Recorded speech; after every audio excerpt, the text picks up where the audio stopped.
All right, we are live. Welcome to another episode of Monday Night Live on the 10 Horse Monty YouTube channel. And we got to talking backstage with Matt, and we're sharing. He's sharing all this really cool stuff, and I'm like, we need to just go live and start talking about this. So I'm sorry we're a little bit late. Like I said, we got to talking. Hope everybody had a good week, and I'm excited about this stream because I don't crappie fish a whole lot. I dabble in it a little bit, and I was just telling Matt I did finished up rendering a crappie video that's going to drop this Wednesday and turned out pretty good. So this is a good time to have Matt on right before we're dropping that crappie video. So now you just bought a new crappie rod too. I did. You know what? I bought it's like a B&M 9-footer, and I thought it was on the way. Is it still not here yet? It's not here. They sent it back. Something happened. The guy, I don't know, the sender didn't have it or whatever. So I reordered it again. I was supposed to get it like 5 or 6 days. I think maybe it's the bass fishing god saying don't put a crappie rod in your boat because you're gonna get sidetracked. Because I will, man. It's fun dropping on those fish. And yeah, we're gonna talk a little more than 9-foot on rods today. Like we're using 18, 20 footers. There's a old team that used to be really dominant spider rigging in the tournaments back in the day, and now they use a telescoping rod that goes like 27 foot. Are you serious? Yeah. God.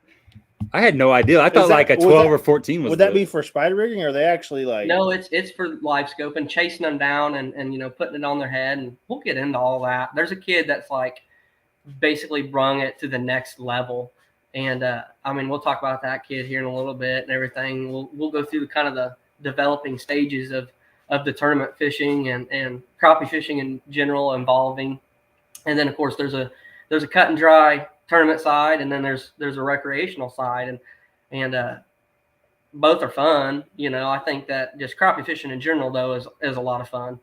So yeah, I'd agree. They typically seem to bite a little more consistently. The times that I've messed with them, it seems like when the bass fishing's tough, you can go chase some crappie and at least get a few bites. I mean, not always. I've seen it where they're really stingy too, but yeah, usually you can get one to bite.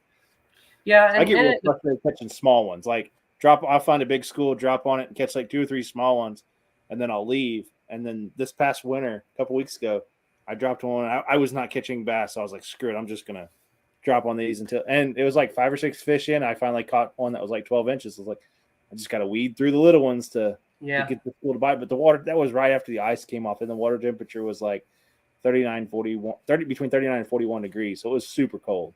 Yeah. So.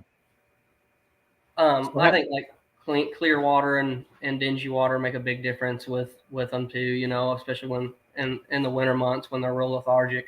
I think, your muddier water lakes are a little bit tougher in the winter. There's some lakes, of course, down through Mississippi is like the big crappie capital of the world. There's a lake called Arca Butler down there, and it's got absolute giants in it, 3.5, 3 3/4 pound fish. And there's a time like right now, I know several people that have went and they're just like dead. They're like lethargic. They're just sitting out in the middle of nowhere and they will not eat anything. It's just the time of the year. There's some lakes bass fishing too that are just suck in the summer, and there's some that are awesome in the summer. And I think usually within an hour of my house though, there's a lake that's turned on with everything. At some point, I got Truman. 45 minutes to the upper end where I kind of cut my teeth is like 26 minutes. And then it's like 26 minutes to the lower end of Stockton. And then I'm an hour from Pomme de Terre. But I'm 2 hours from Lake of the Ozarks. So I don't spend a lot of time on Lake of the Ozarks at all. I mean, like fished a crappie tournament there, fished that jerkbait only tournament. Last like February, March, got my teeth kicked in, caught one fish. Never been on the lower end of Lake of the Ozarks but like one time, and I just went to the first long creek that I could find and fished a couple transition banks and then fished a big old brush pile. And I was wanting to catch them, on the bank. I didn't want to honestly have to mess with my LiveScope. It was just when I bass fish, I think it's more fun to just be able to go fishing. And it turned out I caught my fish, out of a brush pile, and I was like, that's not fun. I want to go do something else. But I bass fish quite a bit. I have a lot of fun bass fishing, but my favorite part's like spring on Truman, probably. You can catch some 4 or 5 pound fish and you're just fishing. You're not having to stare at the screen. I've spent a lot of hours staring at one of these things. Yeah, so that's interesting you bring that up. I want to we'll start out right there, but first I want to give a shout out to Connor Cunningham, because he sent me a text a couple weeks ago, and he said, "Man, you guys ever have any crappie fishermen on the stream?" And I said, "We've had one, Matt from 3 Pound Fishing, but no, we really don't. But I'm definitely up for the idea, because we like to keep things interesting, and I like learning about, you know, new stuff, not technically new stuff, but I like having people on that know their stuff. And it doesn't matter if it's bass fishing, crappie fishing, trout fishing, whatever." And this is a lot of transition, like with the LiveScope. There's going to be a lot of crossover in this stream, and that's kind of what I was getting at. I hadn't really heard of you, to be honest, and I started doing some research, and I'm like, man, this kid's a hammer. This dude's a hammer. You got a lot of history in a short time in the crappie tournament world. Just fishing, man. I just like to fish. I like talking fishing. I like being around it. Yeah, it's me too, man. We all do. Everybody on here that's on here is the fish heads. They show up. Most of these people show up every Monday, and we cover all kinds of topics. But back to what I was to segue into LiveScope a little bit more. I dropped a video I guess it was last week, and it was it was things that I've learned from LiveScope over the last 9 months. I've had LiveScope. Well, both of us have had LiveScope for about 9 months, and the point of that video was to show just some of the stuff that I've learned, obviously, but also to kind of touch on there's a lot of hate for LiveScope, and some of it is, I think it's some people that maybe don't have it. They don't really know that it's not just totally about, you know, watching the fish bite the bait. There's a lot of other things you can learn from it. And that video was kind of just to show that I use it more for locating as a bass fisherman. I use it more for locating, you know, stumps and structure and edges like grass lines and things like that than I actually do lining up and catching fish. And I think that's it is a tool, but for some reason it's got this bad, you know, reputation that goes along with it. And I understand where a lot of those people are coming from, because it can seem to take away some of the magic, but it's also, there's a lot of skill involved in learning. It's another tool that you're learning how to use. And I think it's, you know, for recreational fishermen, it's not necessary. For a tournament fisherman, you're probably going to have it, or you're going to get left behind. But I still, most of the time I use it, but I'm fishing, like you were talking about, Lake of the Ozarks and bass fishing, just going down the bank. I still like to just go down the bank and fish the stuff that I see, and you fish the way I learned. You know, I've been fishing for a long time. I caught fish before LiveScope, and, you know, I'll catch fish after LiveScope if it goes away, which it's not, but it's not, I don't think it's as bad as what people think. I think people just haven't really tried it out. And it's pricey. It costs a lot of money to get a unit, but it really opens up a lot of, it shows you a lot about fish that I had no idea what was all going on down there. Have you been, you've had LiveScope since it came out, or when did you pick up the LiveScope? Well, so a little background on me. Like I said, I actually, when I was 16, quit school. My grandparents, both my grandpas said, you know, you need to get that done. So I go back at 18, started over as a freshman. I finished school, and through the time that I was going to school, in 2015 is whenever I first got my first boat. And my dad didn't fish. I mean, you know, my grandpa's fished. We pond fished for the catfish at our farm pond, and a guy, and his name is Richard Bowling. Whenever I was 10 years old, I had there was a local turkey calling contest in town, little outdoor show, and he was there with a buck saw booth with all these. Hold on. Did you just say cricket calling contest? No, turkey calling. Okay, I thought you said cricket. Hey, we need to start that. A cricket calling contest. There we go. Yeah, I am so sorry. I heard cricket. You heard cricket because you got you're having. You still got some up there? No, they're gone. Okay. We had cricket. So my daughter has my daughters have a gecko, like a little lizard upstairs, and we bought some crickets, and we had those crickets down here for about a week, and it was absolutely driving him nuts. It took me like 2 weeks to figure out like what the heck that was. Yeah, you're having like, man, you got a cricket in the wall or something up there, bro.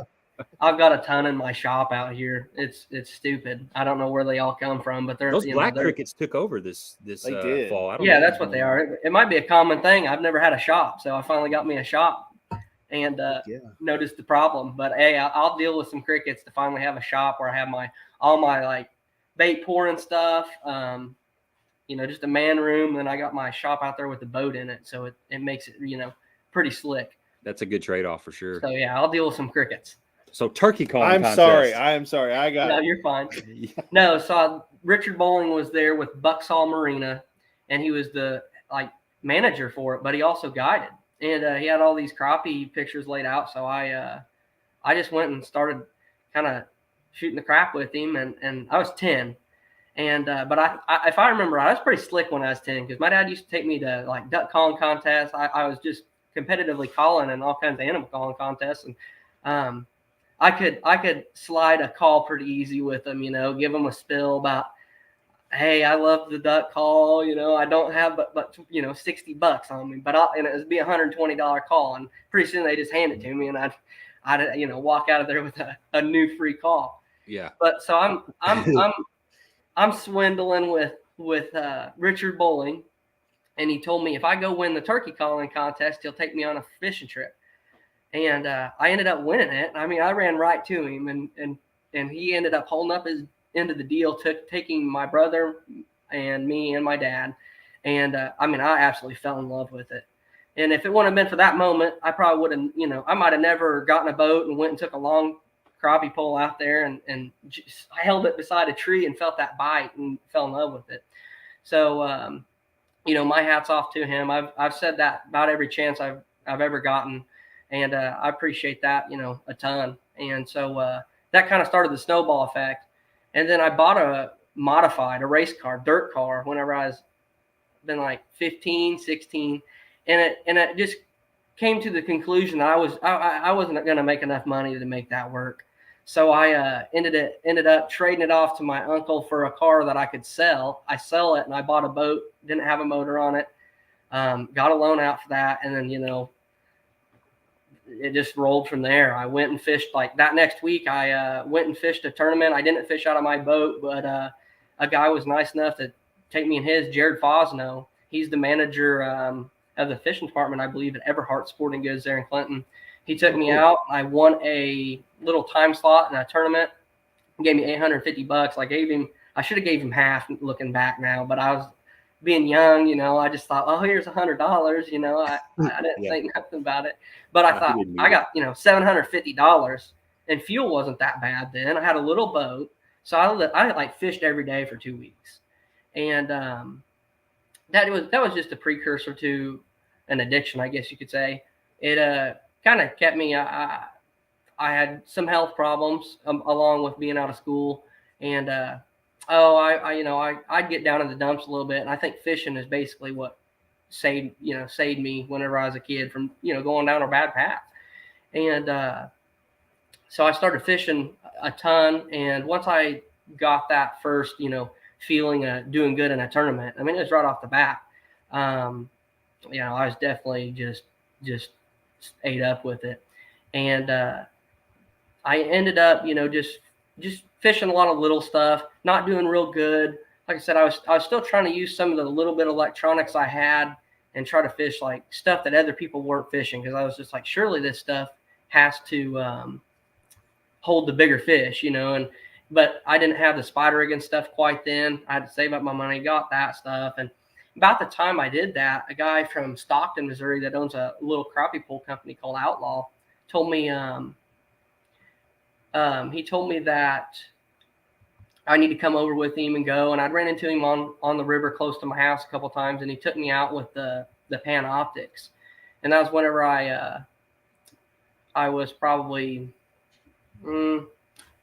18 or 19, and he ended up hiring me on to work for him, doing some just odd and end stuff. And I got to go and fishing with him, and he taught me a lot about fish behavior. Like I said, I came from nothing with it. I didn't know anything, but some of those, a few of those little moments that people took me out, were things that built probably my fishing character, I guess you could say.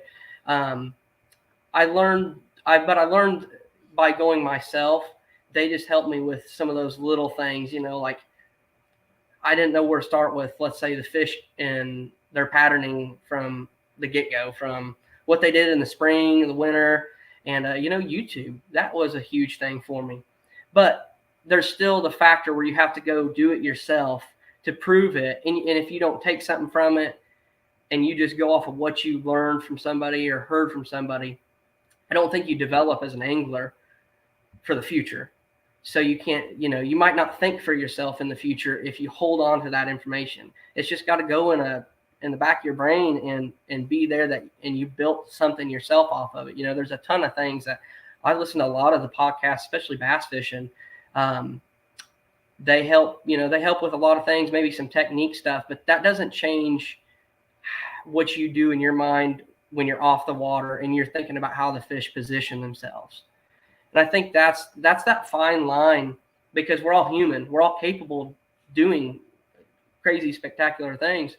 But I think there's that fine line that when somebody holds on to what somebody else told them, it holds them back from developing those other skills. And that's just, learning on your own other things. I always had a saying from whenever I first started doing okay in tournaments, I wanted to develop some kind of theory, go out and disprove it. I'm fine with it if it sucks and doesn't work. I want it to kind of not work, so you keep going. And I think that's what keeps somebody with a competitive drive going, is whenever they do lose or what they think was going to work doesn't work. So I had a really a vendetta, I guess you could say. Like I wanted to, like, whenever I was first really getting into the first few years of fishing the bigger tournaments, I was there to like take souls. I wanted to beat everybody. Didn't care who it was. I want to beat them. Friends off the water, but not friends on the water. And watching KVD from whenever I was younger and stuff like that, I guess is kind of where I felt like that. Like, I know Connor Cunningham is like that. Like, when he shows up, he wants to kick their teeth in and win the tournament, So like, there's definitely like a fine line between, that having fun recreational fishing, and then like whenever it's game day, it's just different. And developing from just recreational fishing, though, whenever I was young, like my dad would take me to places where I could go fish when I was pretty young, and I'd fish all day. Of course, my grandpa would get me. My grandpa would take me out, and he would always tell me that I would stay there even if there was a tornado coming. So yeah. I just loved fishing in general, and that's what started all that. But in 2018, I got a guiding job for a guy on Stockton Lake, and he put me to work pretty much full-time guiding. It was right after I just got out of high school. I was 20 years old whenever I graduated, and I got to doing the guiding stuff, and that really gave me that opportunity to spend the time on the water to learn the little things. He basically, like, I was pretty nervous, hey, you're going to take this group of people out, and, you've never done it before, but you got a few years of fishing history. And it ended up working out. I ended up building a little bit of a clientele, and I ended up that summer parting ways with that guy. And I had qualified for the Crappie Masters National Championship on Truman. And this is, of course, I was using Panoptics, but I had a 7-inch screen. And that original Panoptics, like, you couldn't tell the difference between a 10-pound drum and, let's say, a 2 or 3 pound bass or a 2-pound crappie. It was just a blob. Yeah. But you could see structure so well. You could see that it's a standing pole tree or a stake bed or brush pile. And so it really gave me that edge, just probably because, a lot of people were fishing their own structure that they put in, but it might have moved or drifted off. So they weren't fishing it really efficiently. And, like 99% of my drops were in the structure or right down the side of the tree. Even with that little 7-inch screen, me and a kid named Baylor Mead were fishing a lot together at that time. And he had done the same thing. He spent a lot of time on the water with me, and he was pretty good at where that structure was at, where it was related to the boat, and he could, we'd be in open water, no buoy marker, and fishing just individual stumps. Not necessarily, you couldn't see the fish, but you could see the structure. And so that first summer that I had that and I understood side imaging and could tell, like, this stake bed doesn't have any fish in it, this one does, this is the one we're going to fish. Those were just things that built up, and kind of learned, to build a little bit of a rotation, and just, being myself and not worrying about anybody else or what they say. The dock talk was, is my worst enemy, because I am a head case when it comes to like tournament fishing. But like, that kind of kicked off my career winning that national championship. And I was 21 years old, I believe. And my buddy worked a full-time job. And so the next year I decided, I was going to go fish the national trail and try my luck there. And my dad was able to do it with me. And he knew nothing, from the get-go. But we were just out there just fishing, go practice. And if you didn't catch him here, you go over there, and that's how we did it. And so and back then, I was, even with LiveScope starting out, we weren't doing what we're doing now. I was still fishing, most of my crappie were all structure oriented, inside of structure, and we were just fishing. Most of the time, if it was allowed, there's one pole tournaments and multi-pole tournaments. If we could use multi-poles, we both used 2 rods and just fished. And then it started, developing into what it is now, a little bit through that. But I've done, so I was fortunate pretty early on to get a couple connections with Bill Cooper, which had several little outdoor writing publishers, and I'd done a couple like fishing and game stuff, if I remember right. And I to be honest, I don't even have, that's one thing that I need to get those articles. I've got my trophy wall and stuff here, and like little articles and newspaper clippings and stuff. But I need the ones, a couple of the magazines I've done stuff in, and that was from learning a lot about the wintertime crappie on Stockton from that J.R. Oldham. I'll give credit where credit's due with something like that.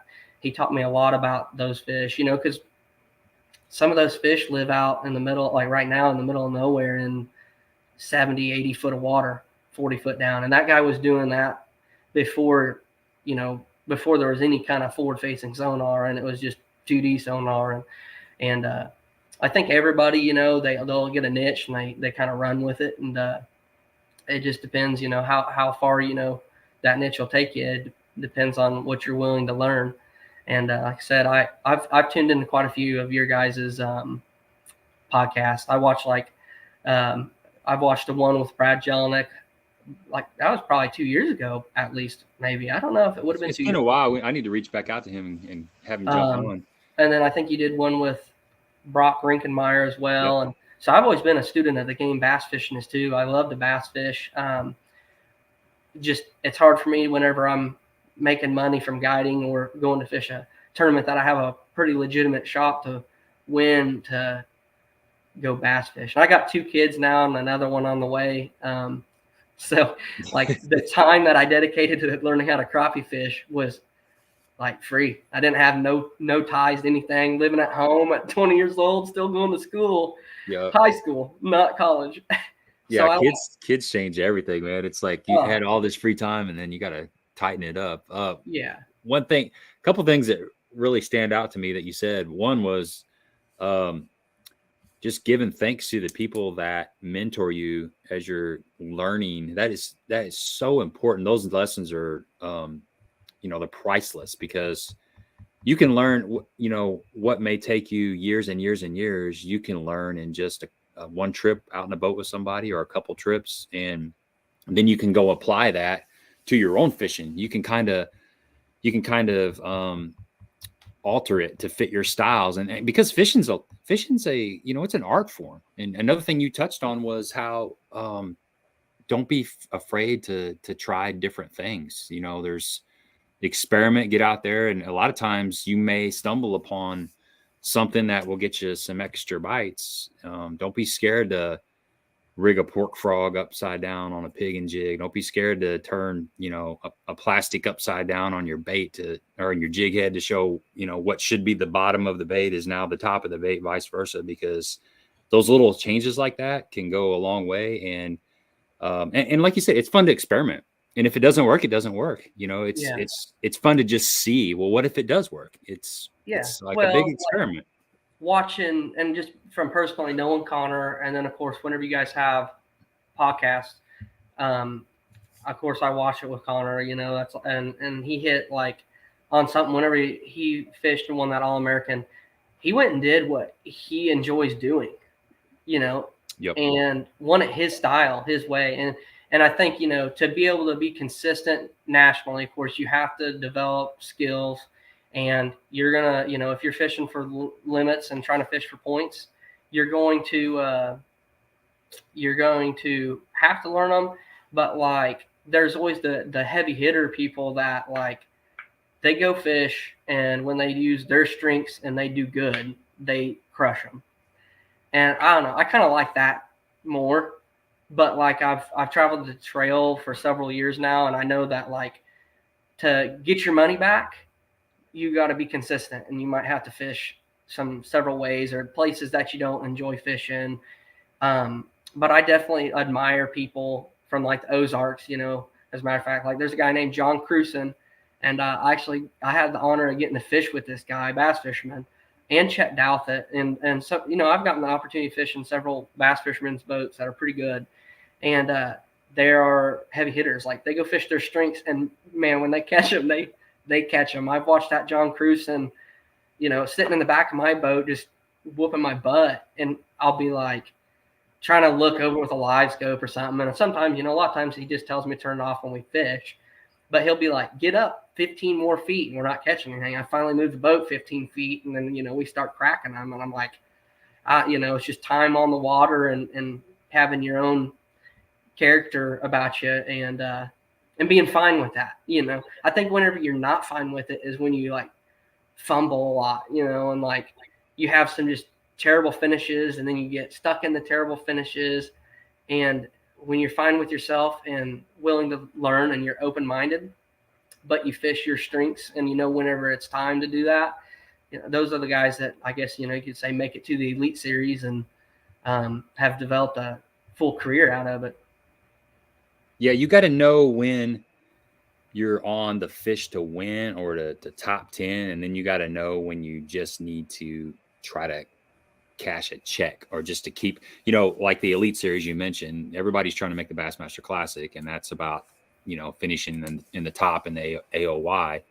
So there's going to be tournaments where you're just trying to salvage some points. Maybe you're not on the fish to even make a top 10. So you got to fish as hard as you can and take what you can get and know where you're at. You've been out there long enough. Those people, those pros have been out there on the water long enough. They know what kind of fish they're on. They know if they're on the right fish or if they're on fish that they just need to kind of stretch it out and get a top 50 or top 60 finish to salvage some points and not, you know, knock themselves out of the Classic. And that just comes, like you said, it comes from time on the water, just knowing what you're around.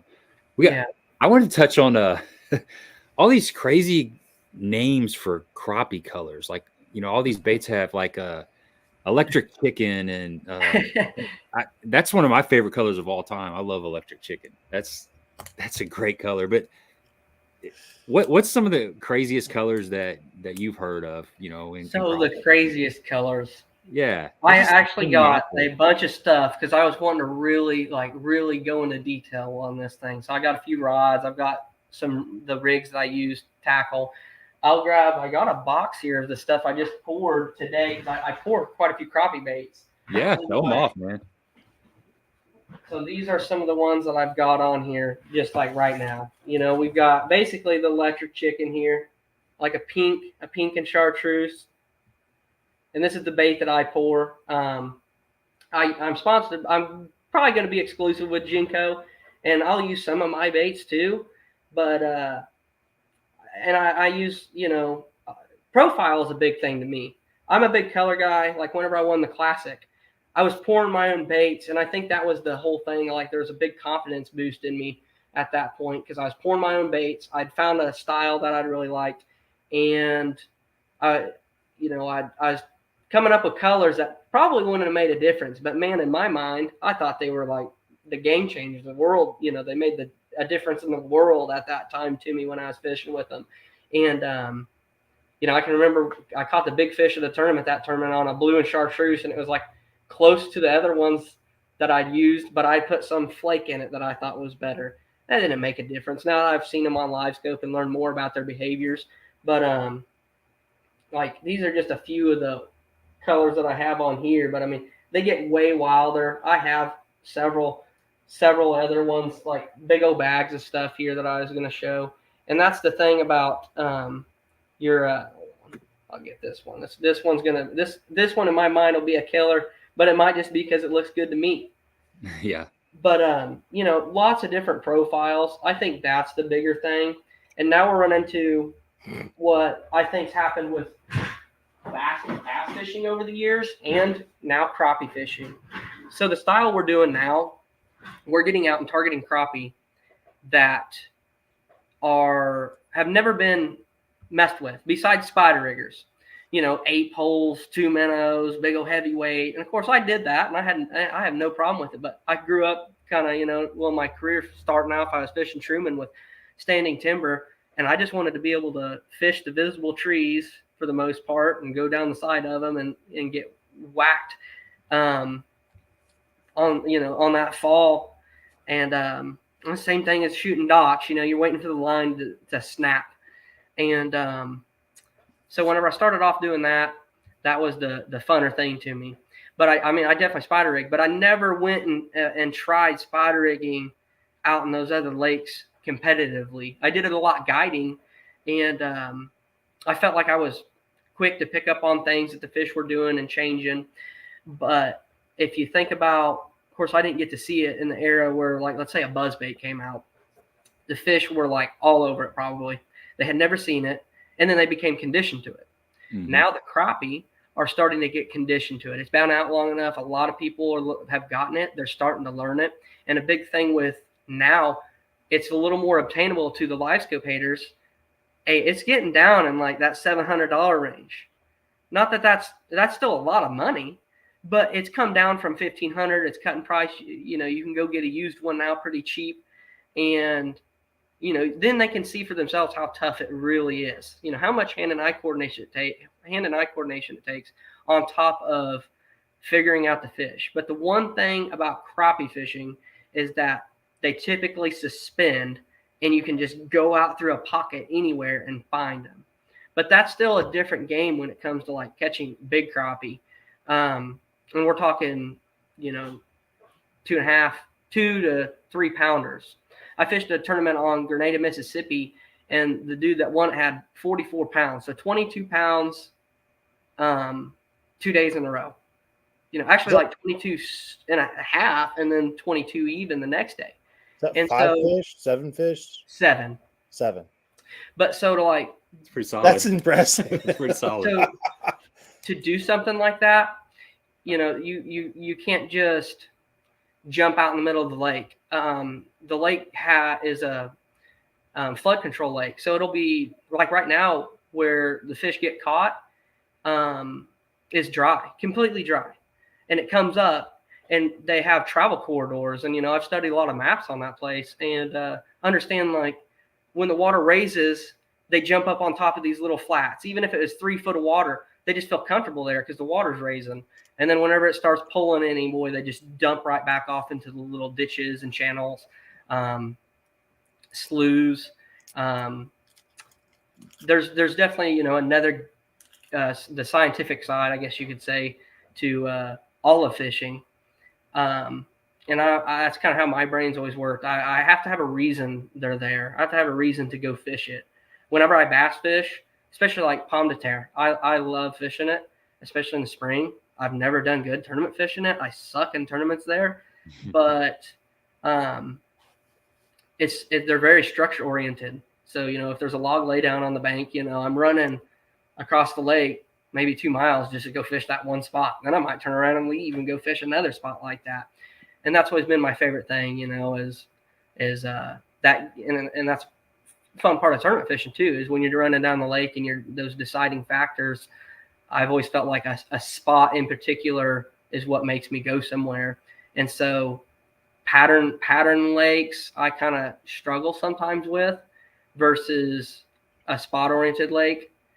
But I think that also depends on the water clarity too, because like Stockton Lake, that's like a different animal. It's weird. And then, going and fishing Truman Lake is crazy. I suck there really bad at, bass fishing wise.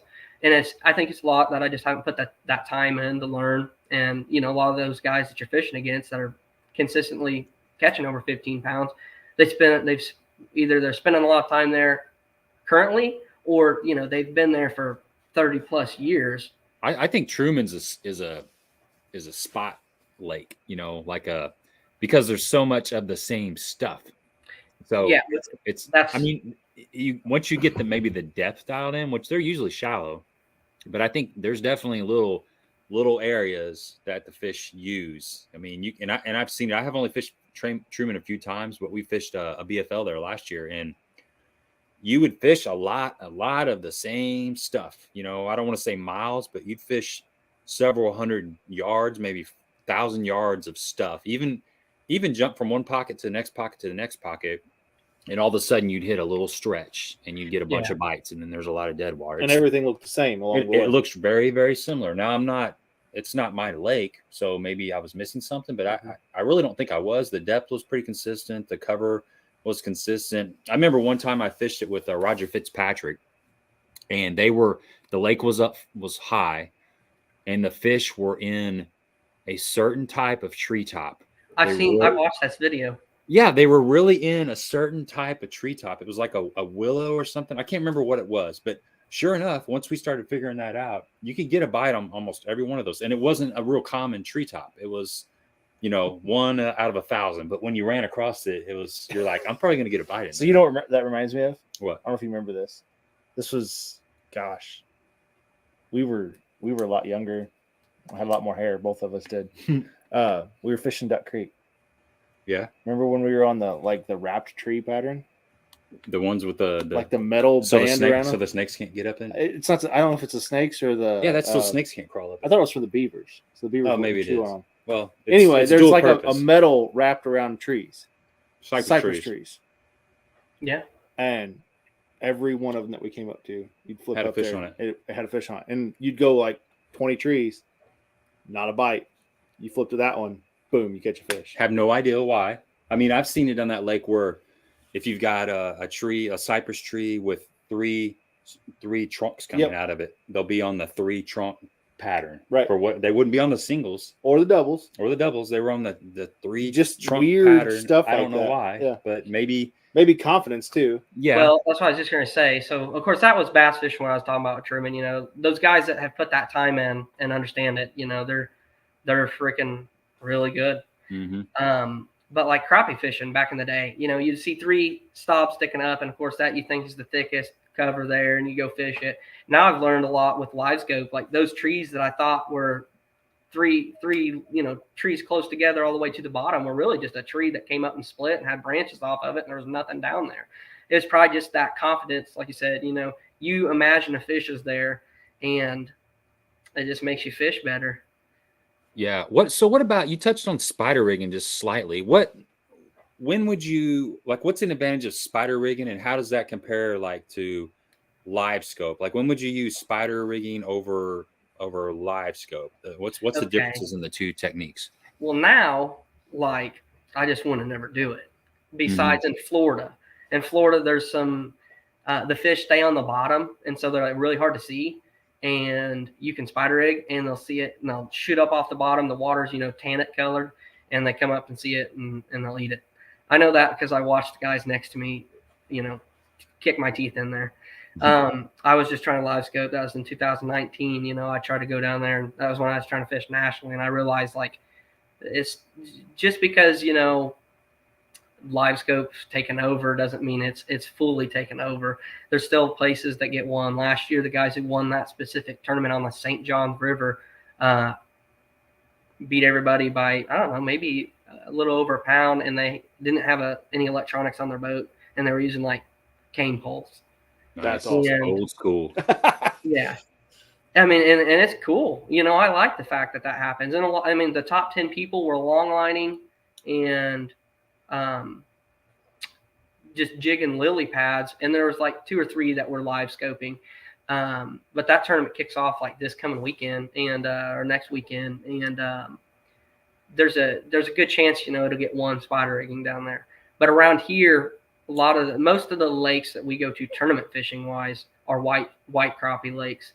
And those white crappie really suspend up, and the people who are winning just cover a ton of water. But as far as like recreational fishing goes, probably like right now, if I didn't have LiveScope, 100% you're spider rigging.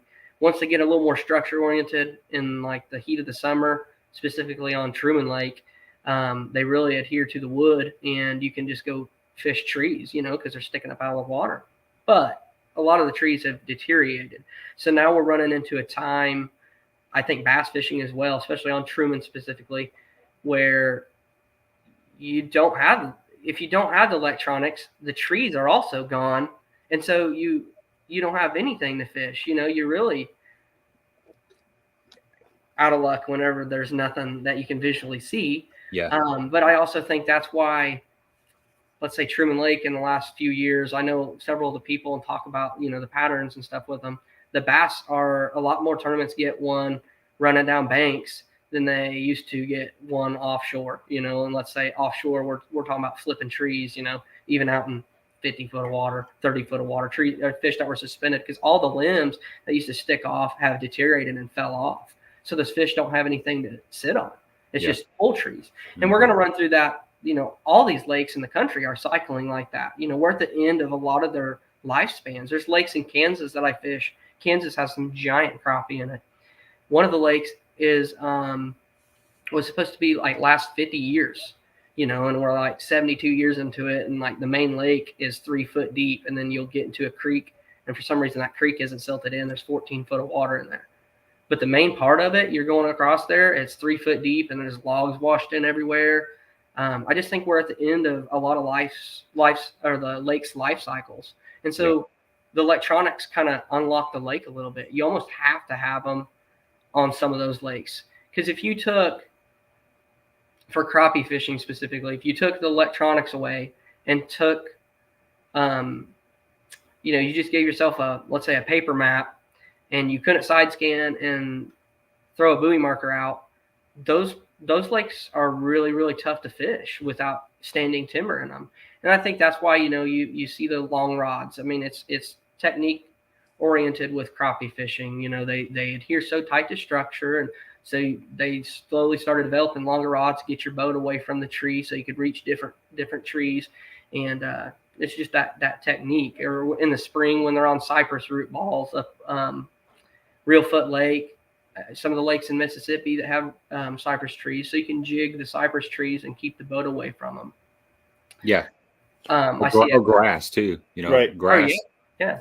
Around here we have a lot of grass lakes, and They catch some big ones. They catch some big ones. You caught like a 18-incher punching? Yeah, punching mats. I caught a probably 17, 18-inch crappie. I don't know what it weighed, but it a giant. Its mouth was like that. It was huge. But a lot of these guys around here, they don't even need electronics. They just dip the jig in the holes in the grass and catch plenty of crappie. But there's some lakes, like you said, where electronics are very, very valuable. But you don't need them all the time. You got a bunch of visible cover. You can just go dip a jig around and catch. And that's the fun thing about crappie fishing, especially, in the spring when they get up on upland reservoir lakes like what we have around here. I'm sure you have mostly upland reservoirs over there.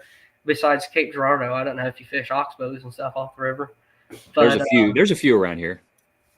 And it's just like, brim fishing. You get a lot of bites, and it's something like everybody likes catching crappie. Even the guys that like to bass fish and like a big bite, they like to, in the spring, most of them are going and throwing a cork on Truman. Most of the guys that bass fish, they're out there crappie fishing in the spring. And it's kind of, it can be family ordained. You can have a lot of kids involved, and it's a to me, it's an easier way to get a kid involved in fishing for sure, because there's a lot more bites. It's going to keep them a little more occupied. Absolutely. That's the hardest. I got 2 boys, and that's the hardest thing. As much as I want them to go out and throw a half-ounce jig into a brush pile, I know better. Like, that's not successful for them. Yeah. But when they're, when you catch them offshore and their bass are schooled up and it's easy, that's when it's fun, right? I mean, they're catching 2 and 3 pounders on swim jigs or swim baits and stuff like that. But when it's the dead of summer, June, July, go find you a couple brim beds and get you a tube of crickets or some mealworms and just sit there and have fun. Like, that's how you get a kid hooked on fishing, not dragging them out in 100-degree weather and getting them all sunburnt. Yeah. So. And spider rigging is still something that really, it's done a lot all over the country, and that's even another way. I enjoyed it. I thought it was fun. You're sitting down watching 8 poles, but there's still a science to it. Figuring out how deep the fish are, how deep to run your stuff. Are they biting live bait better than they are jigs? There's still things to that. How fast you're going. You run it into a big brush pile and you lose everything. Yes. Oh yeah. And Truman, was of course full of trees. So, like, especially when I was in an aluminum boat, whenever a gust of wind would come up, I didn't have but like maybe a 45-pound thrust trolling motor forever on my first boat, and I'd try spider rigging with it, and gust of wind would come in and just blow you right through trees, and everything's all tangled up.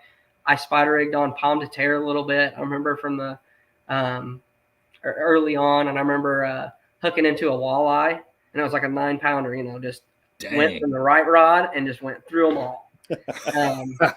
So that was the downfall to that. It was a lot of you had a lot of money invested into the rods and stuff. I think about my big excuse for not starting off bass fishing was money. So, but if I look back, I spent $800 some on eight long 16-foot rods to go spider rigging with.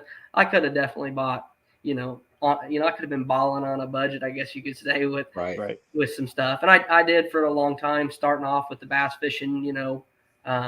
Didn't spend a ton of money, and then I've eventually acquired quite a bit of stuff and spent a little more money on reels and things like that.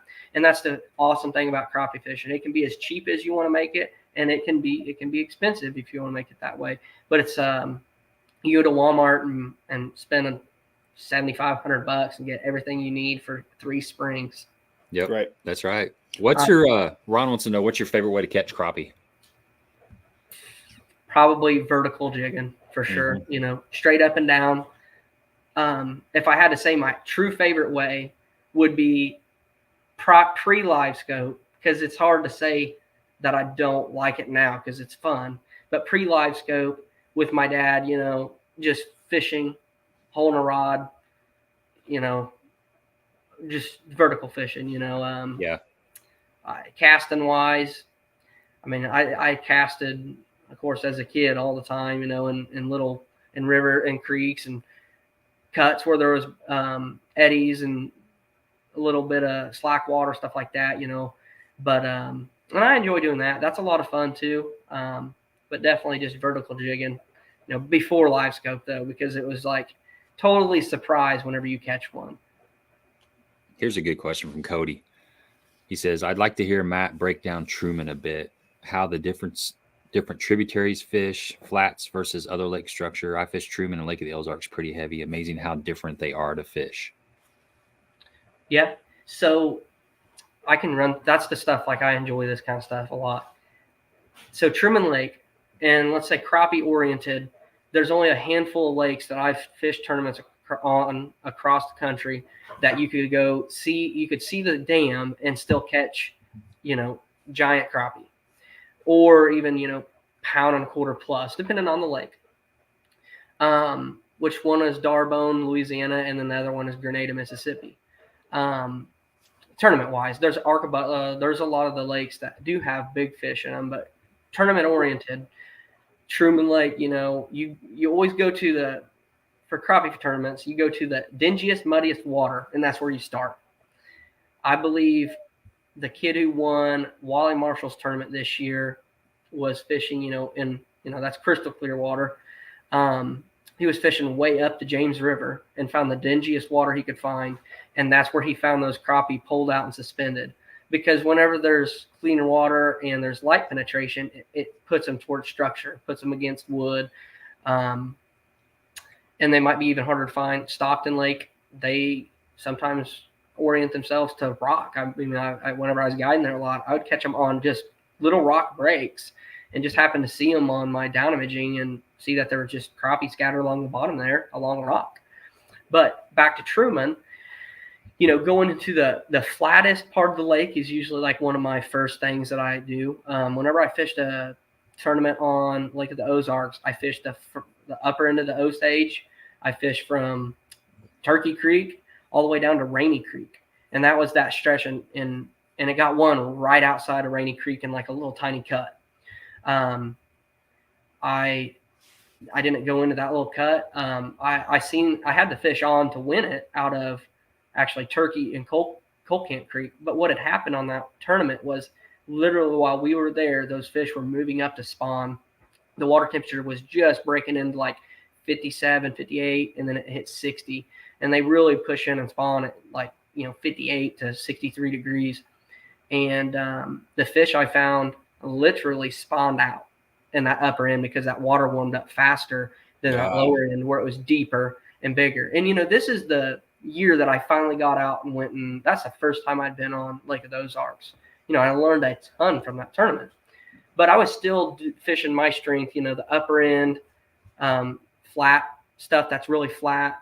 And I was just finding structure in Coal Camp Creek, right along the creek channel on the flat side of it. There was hung up logs and rip balls and stuff like that. And that's where I fish. And we go to a lot of like river lakes and stuff down in Mississippi where there's cypress trees. And that's something, I watch for on side imaging is sometimes hard spots with big stumps on them. Because most of the time on some of the lakes in the southern part of the state, in Missouri, you'll run into some cypress trees. But once you get down through Arkansas, Millwood Lake would be a perfect example. I got out in the middle of the lake. I was there guiding with Josh Jones. And I went out into I wasn't guiding. I just was out fun fishing. But I went into the lower part of the lake as if I had to fish a tournament down there. And I just went and did my own thing and found, just big stumps, very isolated, one every maybe 100 yards, but on top of just a little flat outside of the channel. And, we're talking in the middle of a lake that's a bowl. It still had a river channel that cut through it, but there was lots of flat areas. And I found the fish, on just isolated stumps that I was finding on side imaging. But Lake of the Ozarks can also, like a lot of big crappie get caught on the lower end of it under docks. And I just talked to somebody, Tony Edgar. I was talking to Tony Edgar today, and he was telling me about they're catching big black crappie right now out in roaming open water, and they're in schools. But the big schools have a lot of 10-inch fish in them, and then you find a little smaller school, and it might have one or two that are 1.5 pounds. And those are those, little things that for when you're fishing tournaments that help and, put you in that top 10 as far as the crappie fishing goes, because the weights are so tight. You got to have some pretty magical things happen to win any tournament. But like crappie fishing, you really got to have some magical things. Got to come across 3 kickers is what I've always said. But whenever I fish Truman, the flattest part of the lake is the upper end of the Grand. And, I never run into bass fishermen up there. I guess back in the day, before there was a lot more bass fishing that happened. But like 90% of the crappie tournaments will get one in the upper part of the Grand on it. But when can you run up there? How difficult is it to make that run, or do you typically put in? It's not bad. You stay running the river channels, on the Grand and the Osage, you run the river channel. On the Pommy and the Tebow, you just pray to God wherever you go, you don't hit something. Yeah. But there's people that run it, of course, and they know it. But they a lot of them had seen the lake 15 years ago, 20 years ago when there was a lot more timber standing. You ever seen that I don't know if you saw the live stream we did with Dion Hibden. He's been on here a couple times, but I took a little clip from that. I think the thumbnail said something about craziest boat crash ever. If you get a chance, That one was look that up on my channel and go watch it. It's an hilarious story on Truman Lake talking about somebody running history and it doesn't work like they had planned. They have a boat crash. It's a super funny story. I don't want to run it, but anybody that's on here watching, trust me, go look that video up. It's super funny. It's hilarious, man. So we got a lot of bass heads on here, including ourselves, all three of us. Explain to us how a crappie tournament works. So a crappie tournament is, it's really similar. There was a trail called the American Crappie Trail that was a blast off style.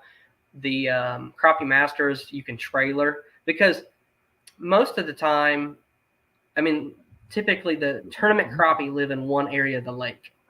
And like I was saying earlier, it's usually the muddiest water, the dingiest water, because especially this style now with LiveScope, the dingiest water, the closer you can get to them and use, a long pole and drop it down right on their nose. But the one with the blast off, of course, was, real similar to most 90% of bass tournaments. And then, of course, the one where you can trailer is a little bit different. They usually have you cannot put a line in the water until, let's say, 7 o'clock or whenever they deem the tournament hours. But so they'll allow you to put in at 6. You go through a live well check at a specific location. Then you go put in. You start at 7 o'clock, but you can, they release you from the live well check at 5. And several of the lakes, like Kentucky Lake, it's precursors for us to grow the sport. I see it in the future all being blast offs. Right. But you've got guys that are fishing out a 16-foot aluminum boat sometimes. They're not making a 70-mile run on Kentucky. Yeah, you're not running all the way to New Johnsonville from the dam. Yeah. In a 16-foot boat with a 25 tiller on it. I mean, you're just not doing it. So,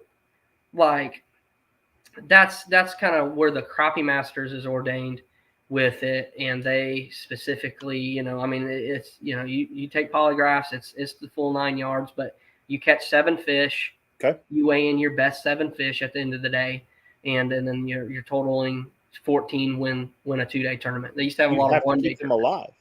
You have to keep them alive. Yes, you have to keep them alive. And I'm just going to tell you guys right now, I know there's a lot of guys that have their specific tricks on keeping bass alive and everything. Crappie are the hardest thing to keep alive. I wrote that question down. It's like, I've put crappie in the cooler. When I'm going to knock the sides off of them, fill the freezer, right? Mm-hmm. You put 3 or 4 of them in there, and they're done. Like, aerators running, pumps running, it doesn't matter. They're dead. Yeah. Never fail, especially in the heat of the summer. So hats off to you guys for keeping crappie alive. Much less it's not easy. Of them all day long. Can you call? Do what? You can call, I'm assuming? Yes, you can. Okay. Yeah, you can call. Of course, that's a pretty fine line thing with fishing in Missouri, let's say, because through certain months you can't cull. But there's an exemption for bass tournaments, black bass tournaments. There's an exemption for crappie fishing. It doesn't specifically say that, but if you talk to the director or talk to a game warden, they tell you you're fine. You can cull, because we're taking as good a care of them as possible. And if you're not doing that, then you don't need to be there. Absolutely. There's accidents, of course. Like I've had live wells quit. Stuff like that, a pump burnout. But the easiest way for people to keep crappie alive, and I've even kept a lot alive, is freeze water jugs with the water from the lake if you're going to take the cap off and let it sit in there. G-juice them, or better bait, but rejuvenate. And it kind of says the name. My dad did some chem sheets on this. He's a pretty smart guy, because we were just experiment with the fish, and that rejuvenate actually gives them, like it says, rejuvenates them a little bit, and it gives them a little spurt of energy, as to where better bait and G-juice have some kind of a calming chemical in them that calms them down a little bit more. And so that's pretty important to us with the crappie, because they stress out. A big crappie, the same thing with a big bass. They're the first ones to die. The 3-pounder is going to die, or the 6-pounder is going to die first.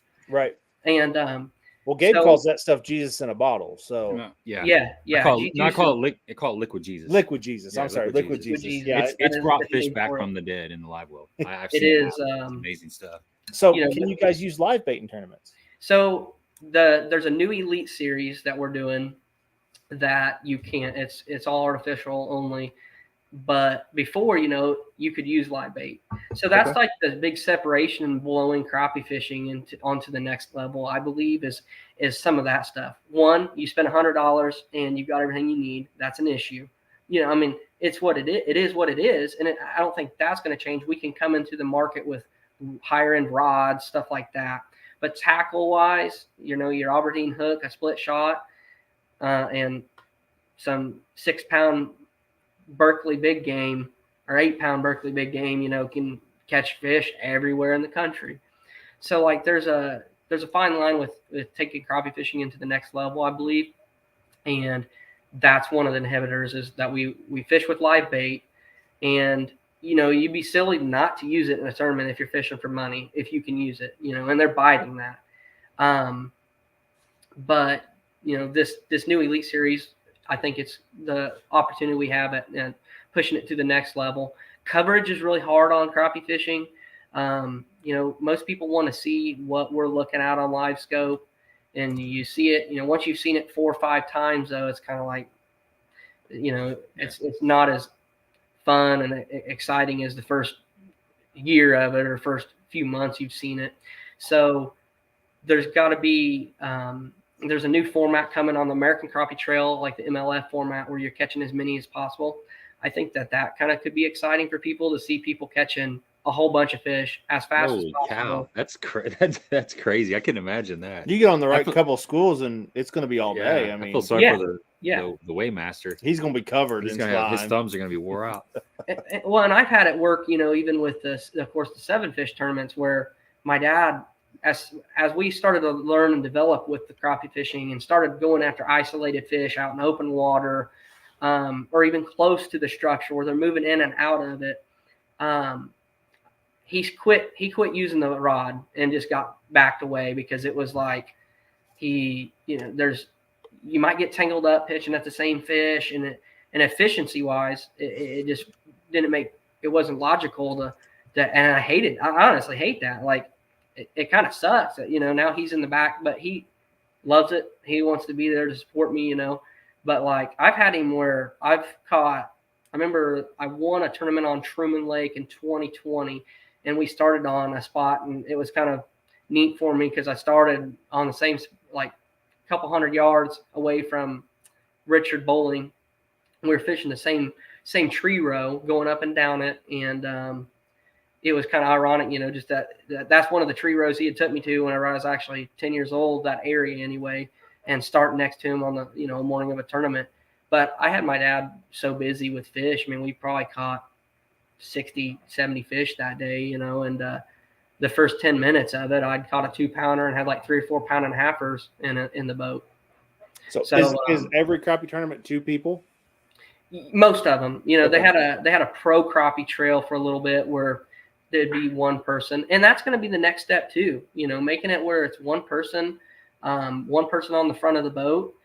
But we're still in like the building stages. We're at the building part of tournament crappie fishing, Right? And it's just now really getting out there. There's a lot of people that didn't really know it existed. This kid that I was going to talk about, his name is Hayden Jeffries. He won $236,000 last year crappie fishing tournaments. Holy cow! And then he also guides, so he's making an awesome living, doing what he loves. I've not ever won that much, in a year. I've gotten close to that maybe in my 5-year career. We're eating a lot of ramen noodles over here, but that's fine. My goal is to not, I'm not lazy, because when my work ethic comes into fishing, like I push myself, to the limits. And I fish, from daylight to dark.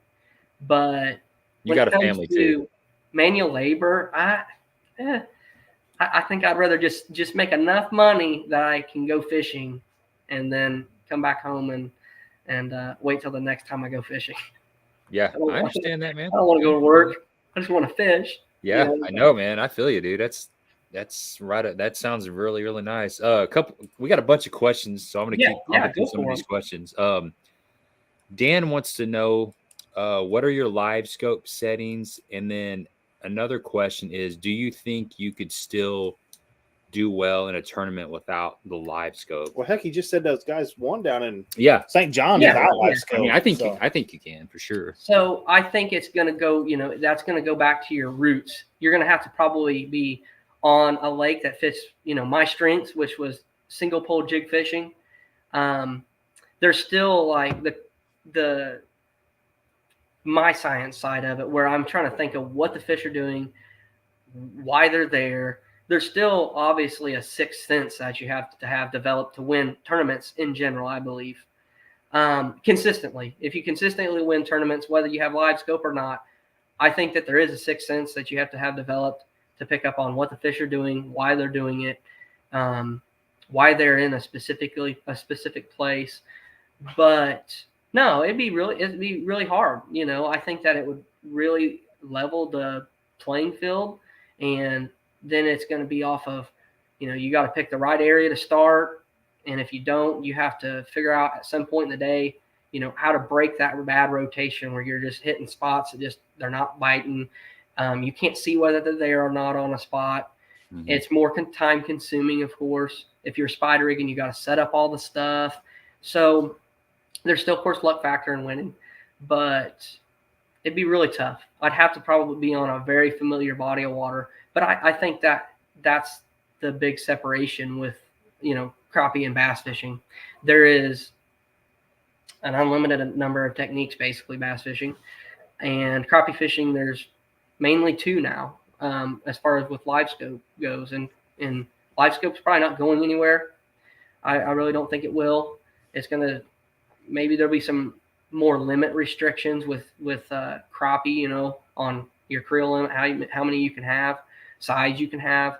But we've got, 7-foot casting rods, and then we got a 2-piece rod that's 14 foot. And the Hayden Jeffries kid, what I was going to say by him taking it to the next level, the kid came up to me at the National Championship this year, and I watched him fish most of the day. That's something about crappie fishing. We're very small into the area the tournament crappie fish live in. Most lakes is, let's say, 15,000 acres. That's where the tournament's going to be won. And there's a handful of lakes where a Kentucky lake, it could get one on either end there. It's a river system lake, though. It's a little bit different.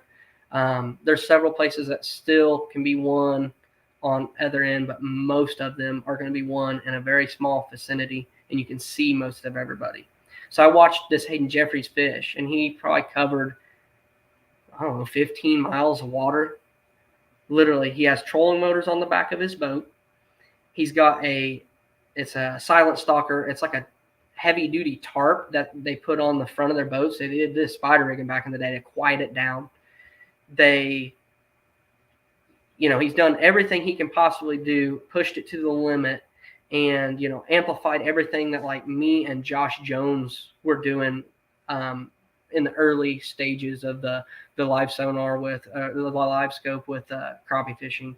But he's got the brakes on the back, and he will cover, he's going 3.5 mile an hour, and looks like a Zara spook going through the water, looking for a big crappie. And when he sees one, he stops within like a half a second after going 3 mile an hour, just hits the troll motors on the back. It stops him.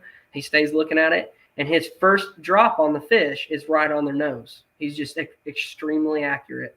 Like, whenever I was fishing a lot before I had 2 kids and another one on the way, I was pretty accurate. I felt like I was, very in tune. But whenever somebody's on that level, it's hard to compete unless you're going every day. Same thing like Jason Christie, he's so sharp with everything. He's on the water every day. It's hard to compete with that. Go ahead. Sorry. Yeah. He has a trolling motor on the front and 2 in the back, or is he idling, or what do you? 3 troll motors. I missed what you're talking about on that. Yeah, a troll motor on the front. Okay. And then 2 on the back as brakes. Gotcha. And then I have. All their purposes is to stop the boat. Yep. I actually texted Cody Huff on Yeah. Facebook. I like sent him a picture of it, and I was like, because I know he's really good with LiveScope, and I was like, dude, you need a set of these on your boat, because when these fish start getting conditioned like they have like crappie have, and they start spooking from that first boat pop from a wave, you're going to be able to go with the wind when everybody else is like looking into the wind and their boat's popping and the fish are going away. He could hold his boat, going with the wind. He could stop and hold the boat there long enough to get a cast out. Wow. Yeah. So, and I'm not saying like these are things like I'm going to be putting a set on my boat this year. I fished the last couple years without him, and after I watched him, I was like, I called them training wheels for a long time, but because I feel like there's an art to using the one troll motor and like stopping the boat and trying to not spook the fish with the prop wash and all this, all these variables. There's an art to that too. I mean, you got 2 feet and you got a stomp switch and you're trying to hold a rod, an 18-foot rod out there. There's a lot going on. So when you're looking at those fish, how far are you panned out? It just depends on the lake, and like sometimes I get stuck in my ways really bad. Sometimes I don't look at the very back of a creek, and sometimes I don't go ahead and adjust my screen out to 70, 80 feet, and I just stay where I'm comfortable. And those are some of the things like, you got to work on. You got to break your habits of certain things. I have a really bad problem with doing the 40, 50 foot thing. Used to, I would go out to 60, 70 feet, and how the fish are sitting in the water, their behavior is more how you identify the species than like knowing it's just a crappie sitting out there, because it looks exactly like a crappie with a fin on the top. It's typically how they're sitting in the water. They're usually sitting really still. They're not chasing or darting around. That's typically like a white bass, besides when they're getting spooked from your boat. But typically those crappie, when you pan through there, they'll just be like they'll be solid, sitting out there. But man, as soon as they start to take off, they get really faint. And so like somebody who like him, who's covering more water and moving faster, certain tournaments when they're spookier, he might catch them a little quicker because he's on the screen further out. There's a lot of variables with it. But now, do you bring it back in then when you get on one? Yeah. So okay. I run a 16-inch screen. I ran a 12 for a long time. I ran a 126 Ultra. And whenever I was at Grenada, Mississippi, and I was catching, 3.5 pound fish, 6 inches under the water. And what was going on with that, the 126 is a great unit, but the processor's not, there's, I think, 2 processors in it, and there's 3 in a 86 series. So I had just a touch of lag. I'm using a 1/2 ounce weight above a 1/4 ounce jig head with like the biggest plastic I can get. And as far as crappie goes, like a 3-inch bait or 2.5 with a big profile. I'm going, usually 2.5 mile an hour, 3 mile an hour fish are cruising. I'm getting them to spook because I didn't have the brakes on the back, so I couldn't back up if one stopped. So I'm like keeping them, stomping on the boat to keep them going. Anytime they stop, I stomp and try to get them to spook. And I realized when that bait's falling with a touch of lag, the bait would get to the fish first, spook them, and they'd be gone. And once I got that 16, I was able to leave it on 40 feet. And there's like, so even when I'm fishing, that's my fishing distance. That's not my like looking at my scanning distance. But I'm able to see further whenever I'm fishing versus before with that 12, I was coming into 20 feet. And then you kind of eliminate the chance of seeing a bigger one on certain lakes. A lot of them don't let you get 20 feet from them. And, you have to chase them down. Like, that's the big difference. And that's what I was going to say about this kid fishing now. He's got amazing boat control. And there's an art to all this. He came up to me and he had, he'd been using an 18. I was using the longest one I had on my boat then was an 18. But it was a trolling rod. So it had just a little too much whip in it. And I spooked I spooked the winning fish for sure. But that's like my fault, not being on the water, being sharp, being methodical with my drops and stuff like that. As to where he's like been on the water and he's sharp and he's really good at what he's doing. And, the too whippy of a rod, too limber, I would bounce that rod tip with a heavy weight, and I accidentally like spooked a bunch of them by bumping them. I mean, even some of these crappie are so spooky that you can cast to them at 50, 60 feet, and when the jig hits the top of the water, they can be 10 foot down and they'll spook. And yeah, I've seen that happen. I've seen that happen before. You know, they're so in tune with their environment. Bass are too. They're so in tune with their environment. You know, we're in their world. And so, you know, all those things with having, you know, little critique things to your, how you fish, you know, your strengths and stuff go a long way. But that kid walked up to me, you know, he had his arm taped with an athletic tape to keep it from fatiguing while he was holding that 18-foot rod out. And I'm sitting here, you know, eating McDonald's and stuff all the time, and, you know, kicking it here at the house, not going and work, you know, doing anything to put myself into that next level. And when I realized, like, when I watched that kid fish, I realized, like, you know, the era of me, you know, showing up to a tournament and just going there just to fish and try to win were over. Like, I got to get back and put in way more extra work. And I think that happens. That's just something that will always happen in any kind of anything that you do competitively. Somebody's going to bring it to the next level and push everybody. Kevin Van Dam did it for, you know, a long time. And I watch a lot of stuff like with Jason Christie. He talks about things at home have to be good for you to be have your head in the game on the water. Yep. And 100%. Just because somebody has a struggled year doesn't mean they're not good, you know, especially with the bass fishing. You know, it flip-flops quite a bit. There's guys that come up out of nowhere. A lot of that has, you know, at the beginning of your career, I think that's why some of them, a lot of guys start their career bass fishing, you know, when they're in their 30s, 40s. And I think it's because, you know, they're trying to set everything up for the best. They want to be in the right mental state.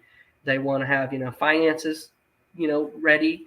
And it's not cheap to go do this, compete nationally, even crappie fishing. I spent $20,000 out of my pocket last year, traveling around, you know, motels. Josh Jones spent like $40-some thousand, and I could be even off a little bit, like $40-some thousand, just traveling around, just doing what he was doing, staying at motels, going all over, you know, the fish, spending money on fuel. And I've been around him quite a bit, and like he would fish 3 or 4 lakes in a day. And wow. He had a big F-250 diesel, you know, and we'd be fishing somewhere, and he'd be like, let's go over here. This place sucks. And it might be that day that it's not on. And he jumps in the truck, and he's 80 mile an hour, you know, everywhere he goes. And I had a little half-ton truck. I couldn't even keep up with the dude. Like driving on the road, I couldn't keep up with him. Did you meet him through crappie fishing? Did you meet Josh Jones through crappie fishing? Yeah, actually, funny story. I kept calling him out on Facebook, like a lot of those bass fishermen, you know, do to him all the time.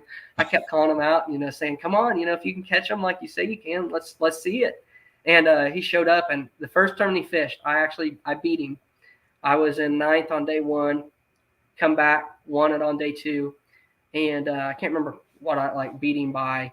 But then, like, he gave it back to me, like, several times. You know, he was good. He was really good. He's very smart with fish behavior, and you know, all he thinks about is fishing. And I think that makes a big difference. He fished a couple bass tournaments whenever he first got LiveScope, and I think it was like a Nichols. He got 6 on Grand, and then he fished another one, like a Skeeter, one of the Skeeter tournaments, and got 2nd. And then he just doesn't care, you know. He literally does not care what people say about it. He's just doing what he does, and you know, he gets to charge $2,000 for a guide trip, and he lines them up, and I charge, you know, $400, and you know, I haven't run a guide trip since like September, which I choose that sometimes, you know, not to run a lot of them, but the guy runs, you know, 40 trips a year at $2,000. Yeah, that's pretty good money. Yeah, that's pays for his fishing. If you want another good live stream besides this one, the one I sent you with Kristen Trait Zaldane, he was on there the other night. Yeah, that was a good one. That was I watched it. It was definitely a good one. So like I called all those haters out there, at least. Yeah, and you know, I think that's something where, I mean, just growing in life in general, you know, people are always going to talk, especially if you do good, they're going to talk. And if you do bad, then they're going to talk about that you're bad. And you just literally cannot, you just have to not care one bit about it. And he is a little bit better about like he knew how to grow some social media off of that. You know, like he loved it. He absorbed it. He let them hate on him. He didn't care. I usually just, when somebody that says something crazy, I just block them. Or I just like it or heart it, on Facebook. I think that's the best thing you do is just heart it. Yeah, you're gonna get kill 'em people, with kindness, you're gonna right? get people that say crazy stuff. It's just part of life. I was watching whenever Connor weighed in the All-American, somebody was saying something like, I hope this kid doesn't catch a fish tomorrow or something like that, and then he went and caught him again, and he crushed it in that All-American. Yeah, that was something pretty special. Yeah, it was. Oh, I see one right now. Do you rely on mostly plastics or live minnows? Well, I do both. I do not ever usually practice with minnows for the tournament. I usually only use plastics, and I'll show you some stuff. I'm going to grab quite a bit of stuff and show you here in a second. I typically always have them with me on the tournament day if they're allowed. If it's not an artificial only tournament, I will have a bucket of minnows there. And 90% of the time, I'll have something that's been working really good. And I just started off with a minnow because it's like, if that fish, it's hard to not, because they usually will bite a minnow. And I don't want to throw something at a fish. And typically, if you get their attention and they look at it once and they don't bite it, it's really hard to get them interested to bite something else. Yeah, bass are the same way. So on the minnows, I know there's like 10,000 different species of minnows. Is there a certain one that you look for? Shiners. Shiners. Okay. And there's actually I know you guys think about it the same way. Like I think about crappie fishing sometimes in a way, like some of the things are pretty wild. They have minnow dye. You can dye the minnows and make them chartreuse. I said, I'm really now, after fishing for several years on that trail, I'm very ordained to the profile of the bait. I see it bass fishing with LiveScope, especially. They're very, I don't know, they're very inspective of what a bait is, and especially jerk baits. You can make one little tiny change to a different color. And I don't know that they see the color. I think that it's the shade of it. I think it changes the outline of it to them. I think on certain days they can see it, like they say on sunny days, throw a chrome bait, and on cloudy days, throw a darker bait and clown or whatever, there's so many colors when it comes to that stuff. But I really just think it's the outline of it. I think it just changes the outline. It contrasts it against the skyline, or the light that's penetrating the water. Yeah, and we see, the colors we see in the box are not the colors that the fish see in the water. It's I know, especially the light transition or the light transmission at certain depth. Sure, all that, the cloud cover, the wind, the water clarity. I know Mike Russell was telling me a while back from Bag 5 Baits that he saw some study where fish see chartreuse as white. I had never realized that, but apparently that's what this scientist was saying, that fish see chartreuse as white. So we see chartreuse as chartreuse. Yeah, the fish see it totally different. Well, and I noticed a long time ago, whenever I was on Truman one day, very first few times I'd gotten to go fish it, and I'd used a white and chartreuse bait, and then I had an all chartreuse 3-inch Bobby Garland bait. And I'd taken both of them and put them down in the water about 2 inches, and they literally looked the same. So I was just even off that, I was kind of maybe there's nothing to it. And then once I fished a little bit, I developed confidence in specific colors, and it helped me as far as tournament fishing, with just the confidence side of it. But I honestly, now I do see a big difference in clear water. Clear water, they definitely are very inspected. Crappie are of the color. If you have a bright chartreuse on, I seldomly catch them on let's say the lower end of Stockton Lake on brush piles is typically what they're all on. So you got a whole school of fish, you can throw it in and get a ton of different opinions. And most of the time you don't catch one on a really crazy bright color. You put say a Bobby Garland blue ice on and catch one, and then here's a Jinko bait that I catch a lot of fish on in clear water. It's a tea colored, it's they might call it lemonade or something like that. It's a brown and a little bit of a yellow, and I like their baby shad version, their shad style bait. a little bit better because it's just a touch smaller. And then like I've got some right here that are an older bait that I haven't used it in a while, and like I'll bust them out this year just because it's something different. But they were called a daddy shad, and they were a Crappie Town bait company out of Warsaw. And I'll do a let me grab one of these other little baits and I'll show you the size comparison of them. How long was that bait? This one is 3 inches, and this one is like right at 2. You know, there's the difference in them. Yeah, quite a bit. Huge difference. So that's something I really wanted to touch about. I was thinking about this earlier today. Bass and crappie. All these fish are getting conditioned. And one thing will never change because they're not floating all over the lake. They still eat live shad. So the closest thing you can resemble to them, in my opinion, when things get tough, is the best option. I'm kind of simplistic when it comes to some things, especially bass fishing, because like that's a rabbit hole you can get in very easily, and it's just never ending. You know, that's what I struggle with whenever it comes to bass fishing. And so I've just realized the simplest thing I can possibly come out with on it, you know, is the best. And if it doesn't work right here, then I just go fish somewhere else.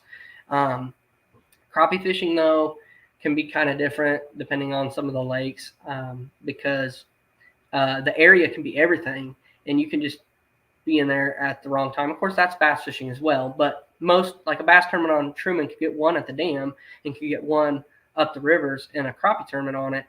I mean, if you're fishing below Bucksaw Marina, I would say you got a 0.0009% chance that you're going to or get in the top 10. So what that does, though, is somebody like me, I like to burn a little bit of fuel. It can hurt me sometimes because I go try to make something happen, and somebody can just wait on one spot, and eventually they come up out of the mud and they feed. There's things with lakes like that you can go as far as to the part where certain lakes, they go down in the mud all the time because there's not a thermocline necessarily, or they run them, generate a lot of water. Let's say on Kentucky Lake, Caps and Coleman are a team that, you know, they basically built tournament crappie fishing. Without them, it would probably be nothing because they were the trendsetters. They were the ones that were winning everything that everybody wanted to beat. And they had a totally different way of doing everything. You know, they were just outside of the box, and they would run and fish out on the main river. I have no clue where on that lake that they fish. And I don't want to, you know, if I were to ever find something like that, what they fish, of course, that's awesome. But they fished the main river, and they had dove on it for years doing, I think, getting mussels or something like that, you know. And so they seen how all these fish set up. But they were catching, you know, when everybody else is up in 14 foot of water, that thing has so much current in it, there's no thermocline developed. And so those fish are sitting down, you know, 25, 30. So they wouldn't even fish their best spot until like the last hour, because when they'd pull them up from 30 foot, they were actually black crappie. They were very, you know, tight to big stumps down there. But they were super hard to keep alive. Like they couldn't keep them alive. If they could get back and weigh them in alive, they win. Like around here, you know, Truman could be generating a lot of water, and most of the time, most of the tournaments are there, you know, to June, and maybe sometimes in the halfway through June, a thermocline starts to develop. I don't know what he's saying. I took him out one time with me, and like we fished a couple times together, and he had never seen the LiveScope. He had it on his boat for 2 years and never turned it on. And we went to Truman crappie fishing, and he didn't know what to think whenever we. I like this. This is good. This is good. And like, you know, I think I've told him 100 times, you know, you got to get out there and learn how to do that stuff. And I honestly could. He probably tells me he does, but he's probably worried about what he's going to do, going and throwing his shallow stuff. Hey, he does good, man, doing what he's doing, right? Dude, and that's the thing. This is what I was going to touch on. You know, his style, and Randy Blockett, of all people, I've listened to some of his videos. Actually, from the beginning, whenever he first started hating on LiveScope, I used to kind of get into it with him on Facebook. He blocked me on Facebook, so I can't get into it with him anymore. But I still have him on Instagram every time sometimes I mess with him. I sent him the Florida tournament where the guys won with cane poles, and I was like, this is a perfect thing for you to talk about. This is a perfect topic. I don't even know if he's seen it or not, but so everybody's throwing hair jigs right now. Like it was a thing, and I've got a box with a bunch of them in here, and I don't have any of the Jinko ones yet. They have a heavy duty hook. I'm going to get some of them, but like, and I'll show you some of them. Yeah, take some of those suckers out and let's have a look at them. So we're dumping the secret bag out here. If I can find one of them, I got to redo some of them. Here is, I'll show you a small one, of course, but then I'll show you like ultra small, because we're not worried about getting a shape of one. Like the profile now with LiveScope sometimes on fish that are eating that maybe turn finicky changes because you can put it right on the nose, so you can make them see it. Sometimes in dingier water, I go to a bigger bait so they can outline it a little bit better. But most of the time, I'm using a 16th ounce jig head or an 8th. And I'll show you some of these here in just a second. I'm going to reach back behind my computer or my monitor there and grab this one. And I got it hanging on a trophy, I think, somewhere right here. And this is the rig that wins like most tournaments now. There's casting. And I mean, I've casted with this rig that I'm going to show you, but most casting happens with a single and 16th ounce jig head, or if they're very shallow, a guy named Eric Cagle, he's an absolute hammer crappie fishing, like one of the best guides in the country. He shoots them, like dock shooting, but out there in the open water, he shoots a 32nd ounce jig when they're really shallow. That way they have time to get it, and it doesn't fall too fast for them to lose interest in it. But this is the rig. I mean, this is literally off of my stuff here where, I mean, I used it and won a tournament. I believe it was Darbone. I was actually casting this at Darbone because they're moving fast and I needed a small bait because that's what they're eating, but I needed to get it down there quick. So I had a 1/4 ounce weight on it. And I caught some fish on a just a jig head too with a minnow, but a lot of my fish I caught were on this. I mean, there's hair on this thing, all kind of stuff. I'd still go throw it too. That would bother me. Explain what you got there. Because to me, it looks like a bullet weight, like a Carolina rig. Okay, so I was going to explain all that. Got bobber stops on there? My bobber stoppers that I like are the 6 cents ones because they hold tight and they don't let it slide up and down. Of course, they make different size ones. But I put one on, and then I slide my bullet weight on, and I put another one on. And I like 12-pound fluorocarbon because if you use 6, it's really limp and it will knot up. But it just depends. I think that some fish feel braided line coming through the water, and so I'll go straight fluorocarbon. Sometimes I use braided line to a fluorocarbon leader. Like if I'm vertical fishing and they're biting extremely light, I'm going to use braided line to a fluorocarbon leader. But this one, of course, this is a 1/80th or something like that, I believe. And then I go all the way to a 1/124th. The hook that I use in this is actually from Waspy, and it's a salmon steelhead, like a trout hook. Yeah. But if most of the other hooks you get in that, and I'm going to move them over here, like this is a 32nd, just like a 32nd ounce jig head that I cut the lead collar off of from Everhart's. Great. Those light wire hooks, like a bronze hook or a gold hook them really good. They don't get off very easily. But the problem with them is when you're catching 3-pound fish, they bend out. That's a good problem to have when they're bending out. But sometimes, you got to go to that stouter hook, but the stouter hooks fall out easier. So you have to keep that tension on them all the time. Yeah, that looks like we fish with I fish with an 80th and for trout fishing. I've tied on those 1/24th. I used to buy those heads for tying like mini jigs for trout fishing and glow balls and stuff like that. So. Yeah.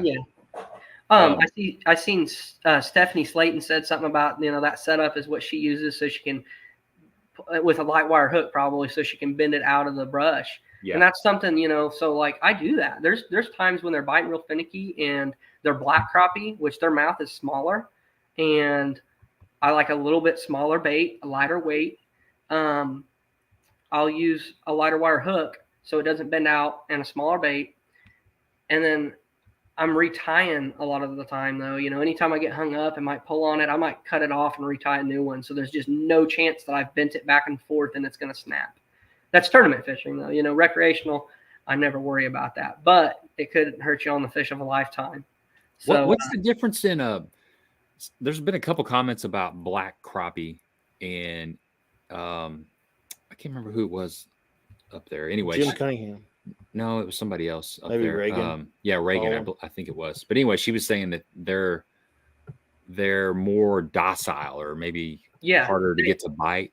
They are for sure. They're very finicky. Very finicky. Do what? Black crappie are finicky. Yeah, black crappie are. Okay. White crappie, like pretty much when you roll across them, if they don't eat a plastic or a minnow, maybe the next one I'll drop a small bait on, and if they're not firing either, I mean, I'm out of that area. I'm just gonna go find some fish somewhere. Kevin Rogers was a guy that used to crappie fish a bunch, and I think he bass fishes a little bit now. I think he's finally working his way up, in the bass fishing and getting a few checks and stuff here and there. But he used to be really good crappie fisherman, and he would just always say that there's got to be crappie biting somewhere. So. I think the same thing with bass a little bit. It just depends on your style of fishing. Some people like going out on an easy boat ride and fishing one little area, but that's the one thing is there's crappie all over. I mean, all over. You go to Lake of the Ozarks, you can definitely go catch crappie like in the first couple pockets up from the dam. And if they're not there with this LiveScope, and you can leave and go try something else. So I definitely think, and with COVID and LiveScope, there is more fishermen than ever. I mean, it's crazy. It is crazy. The upper end of Truman Lake, when I first started, I'd go out there during the summer, of course, in the heat of the day and never see anybody. Like there might be one or two of the tournament fishermen. And then now during the summer, there's 10 or 15 boats running around out there. And it's not because I don't think that, like I said, we're human. We can learn things. All of us are capable of learning things as long as you're open-minded. I think it's just a confidence thing now. It's like it's easier to go do. And I don't think that's a problem that there's people out. I mean, that's way better. Some of Randy Blockett's arguments about, that they're just staring at a screen and things like that. At least they're out. I mean, if there's a kid out there playing with a LiveScope, I think that's better than him playing Grand Theft Auto. Yeah. So it's going to get, like I said, I think there'll be a few limits put on things, restrictions with size of fish. I know they've already done that on Tarbone Lake in Louisiana. I don't think that there's a depletion of fish population. I think there's a depletion of big fish population because when you pan a LiveScope out, and you learn that crappie kind of just sit there if they're not getting spooked. And you just look on your screen and you can say, okay, that one is way bigger than that other spot. And that's the one you fish for. And Cole Boyd, I know Cole. He said giving out all the secrets. I actually just watched it. I was seeing a podcast of Mark Zona and I think his name's Luke Duncan. I've seen his name a bunch. And they were talking about that. These guys that consider themselves professionals and don't help out and let people know what they're doing, hold themselves back because the guys that are confident in what they do don't care if people know how they do it. They're just going to go do it anyway better. I think that, with crappie fishing, that was part of the problem in growing the sport is everybody was extremely secretive with it. And now people are starting to open up about it. And now I'm not saying go take a picture next to your favorite tree and put a waypoint on it. Right. I'm saying whenever you learn stuff, sharing it is the best thing you can do. And from day one, that's what I've always tried to do. I probably have let a lot of, I almost thought about that a minute ago. Man, I've kind of hurt myself with a bunch of stuff. I showed how I hook a minnow and definitely got my butt kicked by it a bunch over the last 2 years. Instead of hooking a minnow through the lips, I run it. And J.R. Oldham showed me this a long time ago. I'm not going to cut him out. And then Marty Schneider and Jackie Albin, a couple old-time fishermen, did the same thing. They run it down into the very middle of the throat, down through the gullet, push it all the way up as far as they can, and come out the side. And, they're coming out by the end of it. So they're taking away the chance of that fish short striking it. You know, when they first bite it, they're going to bite the whole entire thing and get a hook, versus where before, if you just have it on the end, you got like 3 inches that they got to go up just to be able to get the hook. And then now you've got it where they go up a half of an inch and they've got a hook. So like sharing those things makes the sport grow and makes people better anglers. And I don't believe in like keeping a lot of that stuff locked up. I mean, like I said, the Hayden Jeffries kid, you know, he's bringing it to the next level where he absolutely is just killing it and pushing everybody to, you know, better themselves. Jacob Wheeler, he's probably a pretty good example. Doesn't hide much of anything, you know. But I will say, I had a conversation with Connor here a while back. A lot of guys showing like Google Earth, it makes it so much easier for everybody else to figure things out once they know that. Because they're human again, and it's not hard to develop the skills if you're open-minded and willing to do it. So a lot of people use Google Earth now. A lot of the pros, you know, just, you know, they put it on there, and that's, I think it's probably harder to win anything now, whether it's crappie fishing or catfish. I think right now it's probably the hardest time to win anything like that, because people have just like developed crazy skills. There's so many good like fishermen in like the BFLs. There's so many good fishermen. I pay attention to a lot of that. You know, there's that kid from Illinois. He's 17. He's won 2 or 3 BFLs. Right. Yeah, that's Trey McKinney. It's I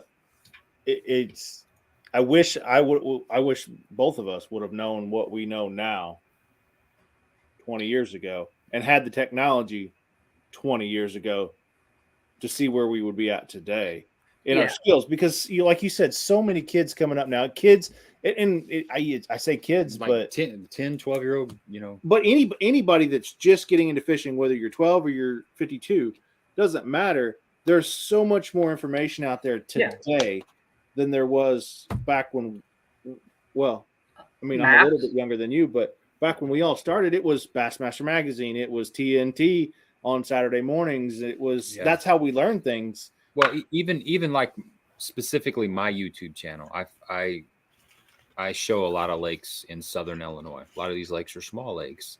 Some it's kind of easy to identify the areas that I'm at.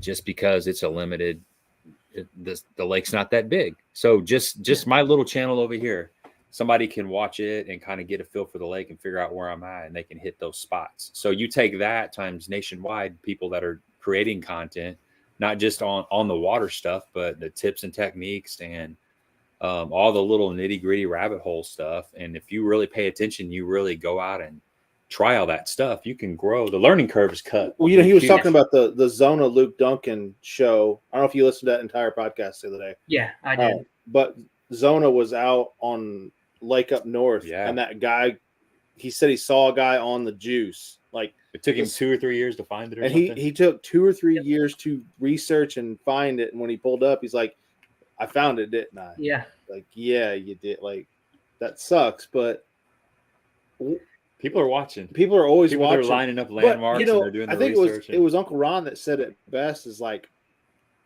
you can put out on this 1,800 acre lake that we all fish here. You can put out everything to the waypoint, down to the gnat's ass, to the waypoint of where you caught that fish, what lure you caught it on. Show everybody. But if the conditions aren't right, nobody's going to catch a fish on that spot. And people fish baits differently. Right. You're not telling the exact depth, how you're working it. Right. There's a lot of variables. Even knowing most of it, there's still variables. Right. And I've been excited, you know, waiting all day. Let's say bass fish in Stockton.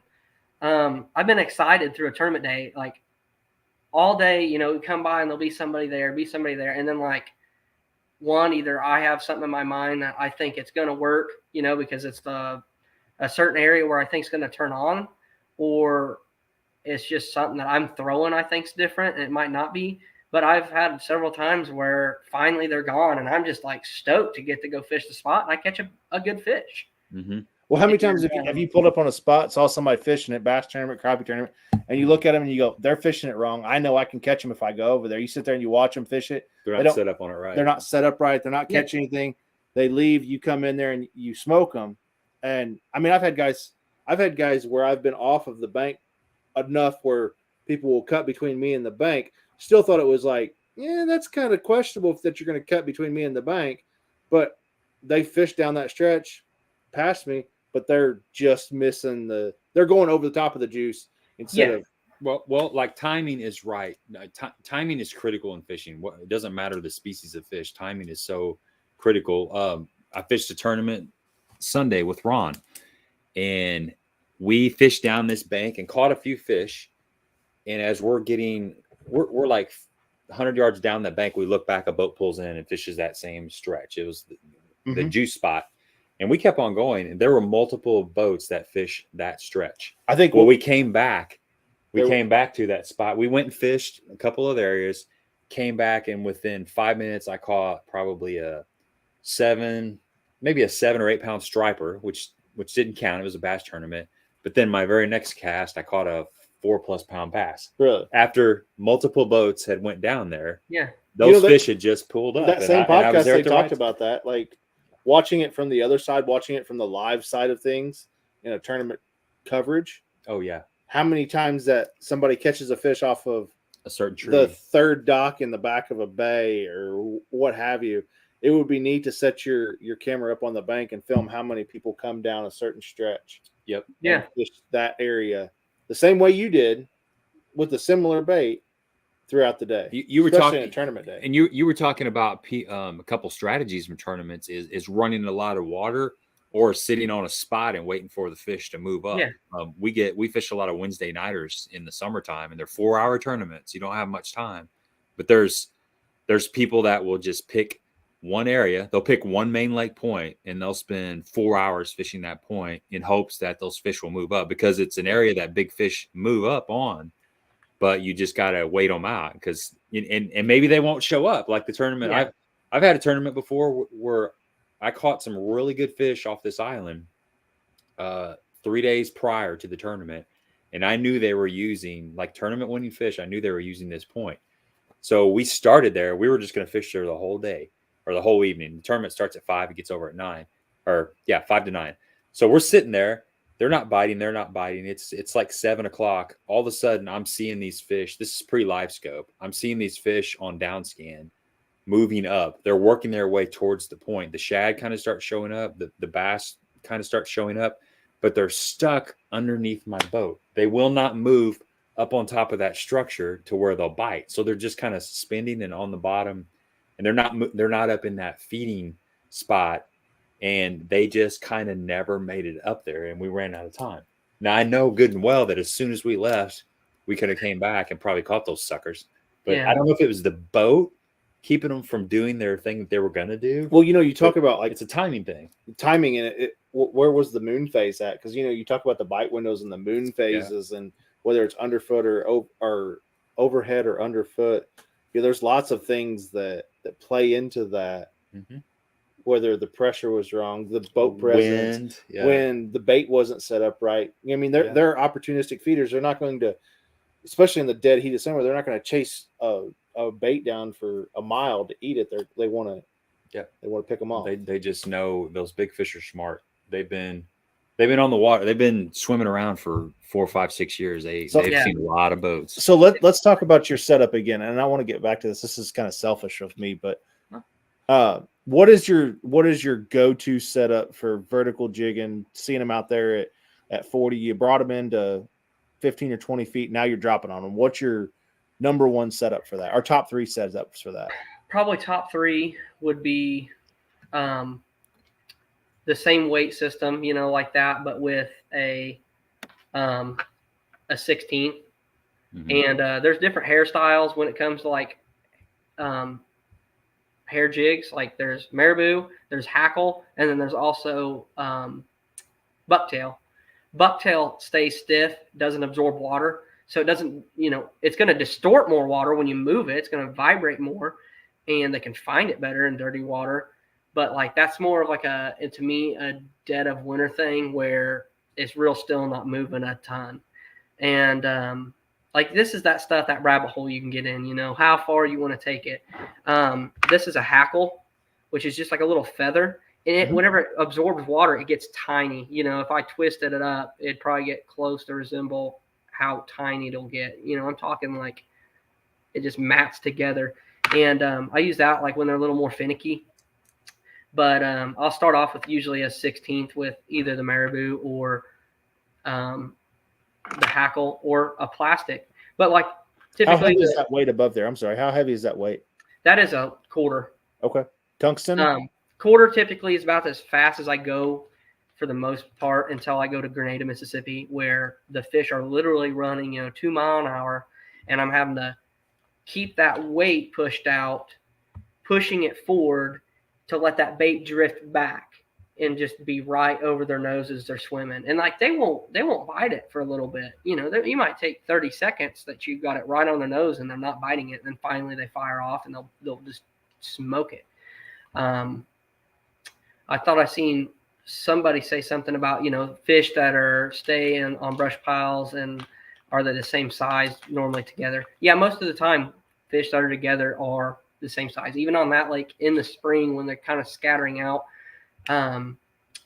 you might find some 1.5-pounders, 2-pounders together, and then those 3.5, 3 3/4 pound fish are totally by themselves out in the middle of nowhere.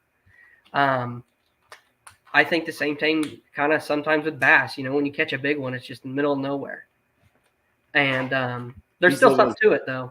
Sorry, Hell Bass is living his best life right now. He's in Jamaica. That'd be okay if we still had the same weather we had 2 weeks ago or 3 weeks ago here. Yeah, but it's time to start fishing.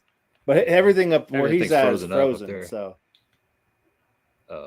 do what? He's from way north. Oh. So everything's frozen where he's at. Yeah, he's got hard water right now, unfortunately. I don't think I could live up there at all. It'd be tough, man. But back to what I was saying about. Yeah, sorry about that. No. I got in a rabbit hole talking about that stuff. The bait that a go-to bait for the most part is like a shad style bait. Okay. Like that, a baby shad is basically where that originated from Bobby Garland. I had a chance whenever I was kind of fresh into the game and terrible at the marketing side, the promotion and all that. I just wanted to fish. Bobby Garland, Gary Dahlhan approached me. Somebody introduced him to me, and he was like, "Hi, I'm Gary Dahlhan with Bobby Garland Baits." And I was like, "Hi, I'm Matt Rogers, and I pull my own," and I didn't have nothing to do with their stuff. I made everything I needed. What did I need that guy for? And my own. I'm pretty open about what I use. Like I'm gonna mainly use the Jinko products. I have some stuff that I'm working on with them. I use a lot of that stuff. I think, like I said, there's times where specific things make a big difference. And there's also times where what you put your confidence in. Kevin Van Dam, I think you could take the 3XD and he can catch them on Lake of the Ozarks whenever they're biting a wiggle wort, probably just as good, Yep, I agree. There's cut and dryness with that. The live started showing that on Bass Live. People were, they couldn't hide anymore. The thing with growing bass fishing, like I was saying, and growing crappie fishing was when they decided to put co-anglers in the boat, that's whenever it grew.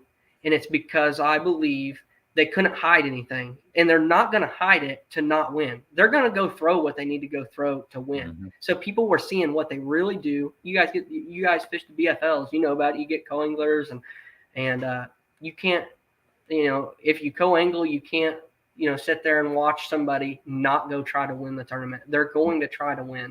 They're taking other people's worms and putting them in their sponsors' bags, So on live, it says Zoom, but they're really pulling out Robo Worm, That's wild. That's a deep rabbit hole there. I don't I've thrown away a lot of money, like whenever I turn that kind of deal and push that to the side, that would have been a lot of money. Doesn't really matter to me now. Like I said, I literally just want just enough that I don't have to go lay tile, because I do a little bit of tile work and I have done some hardwood flooring. I want to make just enough money from a guide trip that I don't have to go lay tile or something the next week, that I can just jump in the boat and go fishing. I've been able to do it for a while, but it is tough. The sponsor kind of stuff is very tough. It's nothing like people think about, whenever, and that's just the truth of it. And I think the getting that blunt end of it whenever I was 20 years old would have been a lot better for me than thinking that, going and doing it with my rod brung the sponsors to me. You have to go self-promote. That's bottom line. You have to be willing to go meet people and shake hands and be yourself, because if you don't, that's where I was at 2 years ago. I didn't go do that stuff near enough, and the money, I wasn't able to get the money, but I wasn't worried about it because I was making enough to make it to the next tournament, or running enough, a few guide trips to be able to make it to a tournament. And I think, from the get-go, if I would have known that I would be where I'm at now with the self-promoting, I would have started doing it a long time ago. Like I said, I just now really got rolling with social media. I've always done a little bit of it, but not the right way. And I try to be more open. I need to do more videos. That's a big hit for most people, showing what they do.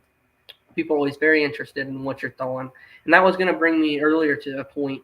I was going to show you this, and then I'll grab some more stuff in a second. But this bait, I think winning a tournament, there's, of course, two ways. You stay on a spot and you wait on them, and hopefully they bite what you're throwing if they move up there. Or hopefully you can adjust to what you need when you're there. And then there's also running around, bass fishing or crappie fishing, running around burning gas. And I think what you do with the lull of your day, your downside of the day when things are tough, is what makes you win. So let's say I learned on dingy water a long time ago, fishing for the big fish, not numbers, but just the big fish. They would go into a lull on this lake that I was fishing, and I would try everything. Had minnows, had it all. About 11 o'clock, they'd go into a lull and would not eat anything. And that's whenever I switched to this bait right here. And I don't even know if the guy makes them anymore. But it's a big tube. It's a 3-inch solid body tube. It's bulky. It's big. And I would absolutely vigorously shake it. Like, I had LiveScope, so I could see the fish just sitting there. And I'd fish for 2 days without catching them through that time period, 11 to 2 o'clock. And I finally put one of those on and absolutely shook it. You couldn't physically shake it anymore without the rod tip wrapping up with line.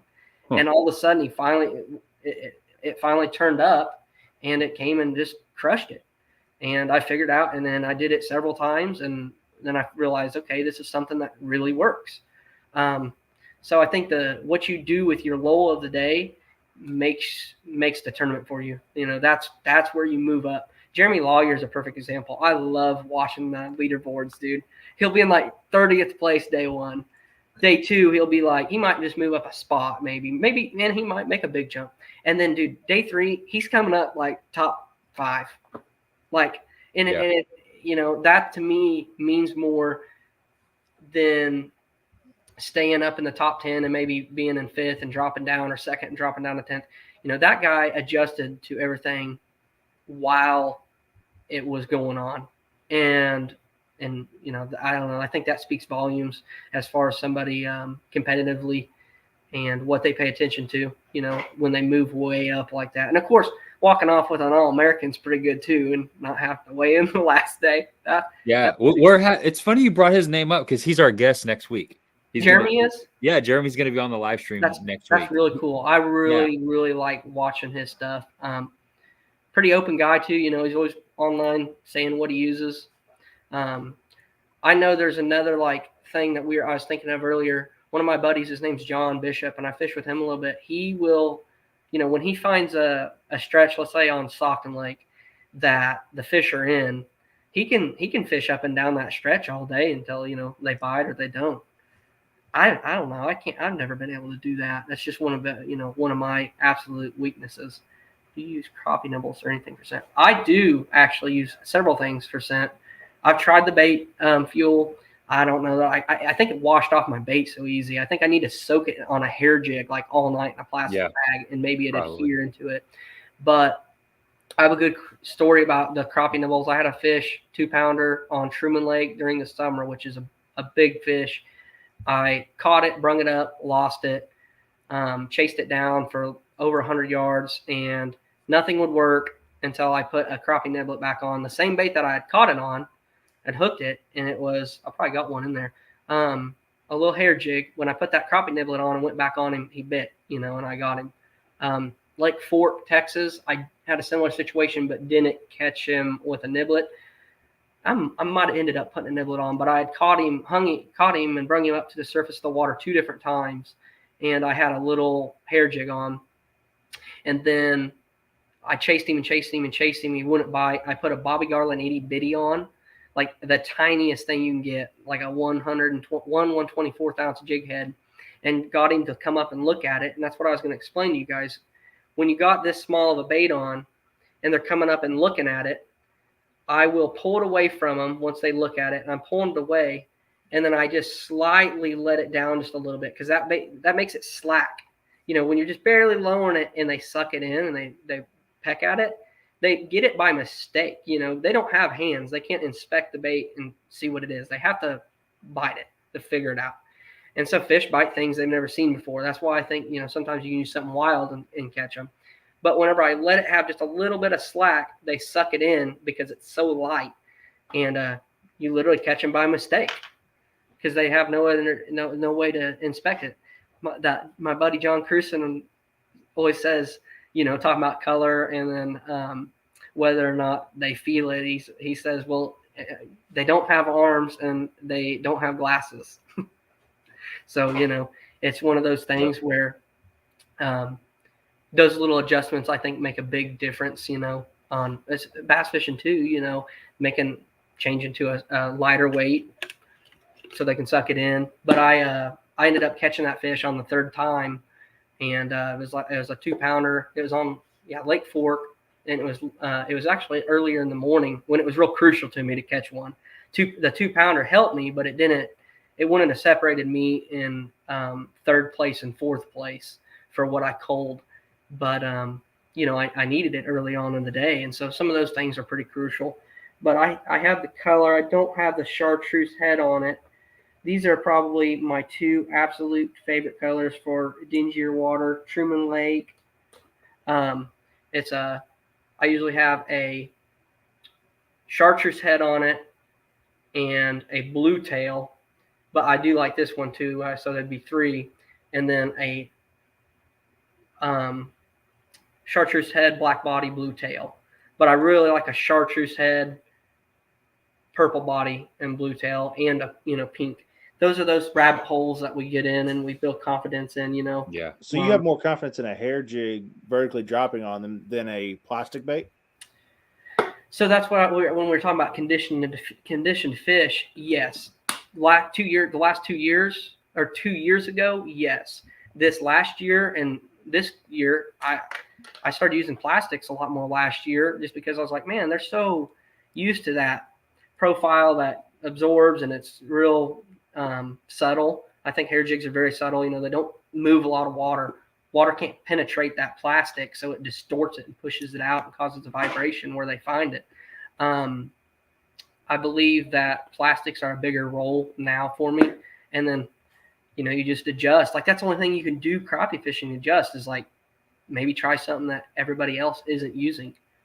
So I'll go back and forth, but with it not being able to use minnows, I really like that because then it takes them out. I don't even have to worry about them, because keeping them alive is not fun. That kind of stuff. Well, so you're talking about dyeing minnows. Is that like on the fly dye of the minnow, or do you have like 4 different buckets with 4 different color minnows in it? So basically what you do with it's called Potsky fire dye. And like Walmart used to carry, they had like orange, red, and chartreuse. And you put them in a little bucket for like 5 or 10 minutes with just a little bit of water and that concentrate. And it literally dyes them. Like, they look like they're glowing. And then you just like seine them out with a net and then, throw them in your minnow bucket. And you could do 3 different buckets with 3 colors. I personally think, I think I fished a national championship on Grenada Lake in 2019. And I was doing that. And I personally thought then, it's making a difference. It could have not, but it definitely was for me at that time. Yeah. So you had 3 buckets with 3 different colors in them? No, I just use, once I dye them and okay. Pick them up out of there and shake that concentrate off there, then I'd toss them into the my main minnow bucket. Okay. But Hopefully this is the precursor for crappie fishing growing into something huge, and we don't use minnows anymore. That's the ultimate goal. Well, Yeah. you talked a while ago about live the coverage and the live footage of what you're doing. And I honestly think that's the next step of live coverage. There's going to be some kind of module or something that Garmin, Lowrance, Humminbird, they all are going to have it that plugs into the back of their unit that can submit a feedback to, Just like the active HQ. captain app on your Yeah, phone. Yeah. exactly. That's going to show what's going on, because that would make it more interesting. You watch some of these smallmouth tournaments, and yeah, it's fun watching them catch 4 to 6 pound smallmouth, but it's not fun to watch the back of somebody's head just looking down at a screen. You don't know what they're looking at. They're talking through it, but you still don't know what it is. And I know this kind of ties into the next question. We've had a lot of folks asking what your setup is, what's your settings, and I know that varies. But if you get like a 10,000 foot view of what settings look like, and then where to go from there. So like, there's of course a general basis I think on it, to have things really close. But then like once you get them close, I think it's all like personal preference a lot of the time. The only two things I ever change on mine are the gain, which is what is sensitivity on Garmin. That's their version of sensitivity, is just gain. Their contrast is called color gain. The thing about LiveScope is whenever you have side imaging, you're trying to contrast a hard object or a stump or something against there's a background. So you actually have to use your contrast and to sharpen the image or dull it where you can make out the difference. You can contrast the object from the bottom. With LiveScope, the formatting and the way we see it, realistically to me, the color gain, which is the contrast, it doesn't matter. It does brighten up an object or dull it down a little bit just to fish, but it doesn't change the shape to where you can see the outline of the fish better. So like, I literally have always ran my color gain and my gain the exact same. So my sensitivity and contrast would be like 67. I pretty much go from probably 57 to 70 for the most part. Very rarely do I go over 70. But my TVG, I run on off. And sometimes when I'm casting to fish in open water, I will run it on high. And that just cleans up the screen a little bit where you don't have as much clutter and snow, I guess you could call it, or, just interference. You don't have as much in the screen. So when your bait's falling, you don't get it mixed up with like little shad or just interference. And my color limit on mine, when they came out with that update, I never turned it on. I just stayed with it. But if you have problems with a lot of interference, you can turn your color limit up. TVG, of course, is what they call it as time varied gain. It's basically a signal that's sent out, and it compensates inside the unit what you're seeing. It's interpreting the size of things. And when you have it off, things look very similar in size. A 1.5 pound crappie might look like a 2 pound crappie sitting there. But when you get up really tight to them, you kind of start to see a distinction. The taller a fish is on their crappie wise is the bigger, because it's really hard to tell the difference between a 12-inch crappie and a 15-inch crappie. They just grow in height basically. My noise reject, I run on medium. Sometimes when I cast, I'll turn it on high and it does the same thing. But TVG, really, I would say 90% of the time it's off. But I do play a little bit with the noise rejection. And like I said, my gain and color gain, I keep it the same, anywhere from 57 to 70. So if you're flipping your color gain, or if you're flipping your gain, you automatically go into your my color gain. Color gain to change it as well. Yeah. And most of the time I don't change it a whole lot. A lot of times, like early in the morning, everything will be like very cluttery. There's just a ton of stuff like in the water. And I don't know if it's that, your eyes and the environment you're in is darker. So the screen's brighter and you're picking up on more stuff, because I've spent a lot of time side imaging back whenever I would go out to Truman and side image all night long, trying to find the next thing out in the middle of nowhere that maybe I could pull up on during a tournament and catch them. And I would do it at night, because whenever you do it at night, you can see the screen so much better. Everything just is so much more vibrant and stands out. I think it's an algae bloom. Like in the evenings, you'll notice anytime you're on a lake in the evenings, the screen gets real cluttery because that's when the algae blooms. And then probably the same thing in the morning. That low light period triggers that for whatever reason. Yeah. There's like pollen blooms, of course, and whenever there's a pollen bloom, the LiveScope it's so hard to see. But that's whenever they came out with the 34, it clears it up a little bit. You don't see that as bad. You know, you can see through that clutter a little bit better. It's a little sharper. But it's got a little more narrow cone for like chasing those crappie down. You're getting them, 14, 15, 16 foot out from the boat. It's a little more narrower cone.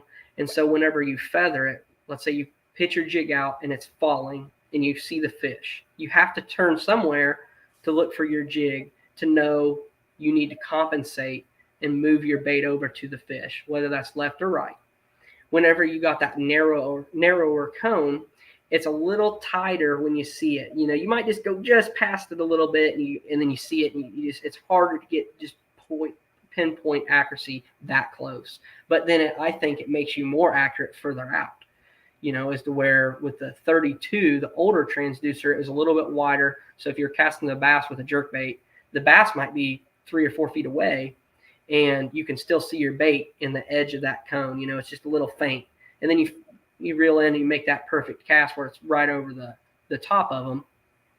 Of course, with bass, distance from the fish makes a big difference. And Josh Jones talked a little bit about that, I think, in that podcast. Maybe I'm actually spilling some beans. I don't remember. But I know he doesn't like, landing right on the fish. He wants to make it a long ways past it, bring it by it, and make it just see it and come up and eat it and have to decide, versus where you land on it, it falls down and it just watches a bait just sink down by it. And it's like, I've seen that 200 times today. So that whole accuracy and the art of it, that's where some of that comes in. And just practice. I mean, that's just all that is. Spending a lot of time out there, like hundreds of hours.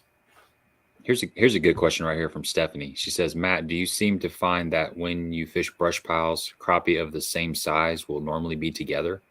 Yeah. I was kind of saying something about that earlier, just a little bit. I didn't go into specifics because we're talking about some other stuff. Yes, most of the time you cannot. It's so hard when they're on a brush pile, and there's usually a lot. There might be one good fish in there, and it's so hard to get that bait to go by 15 others without them biting it to get it down.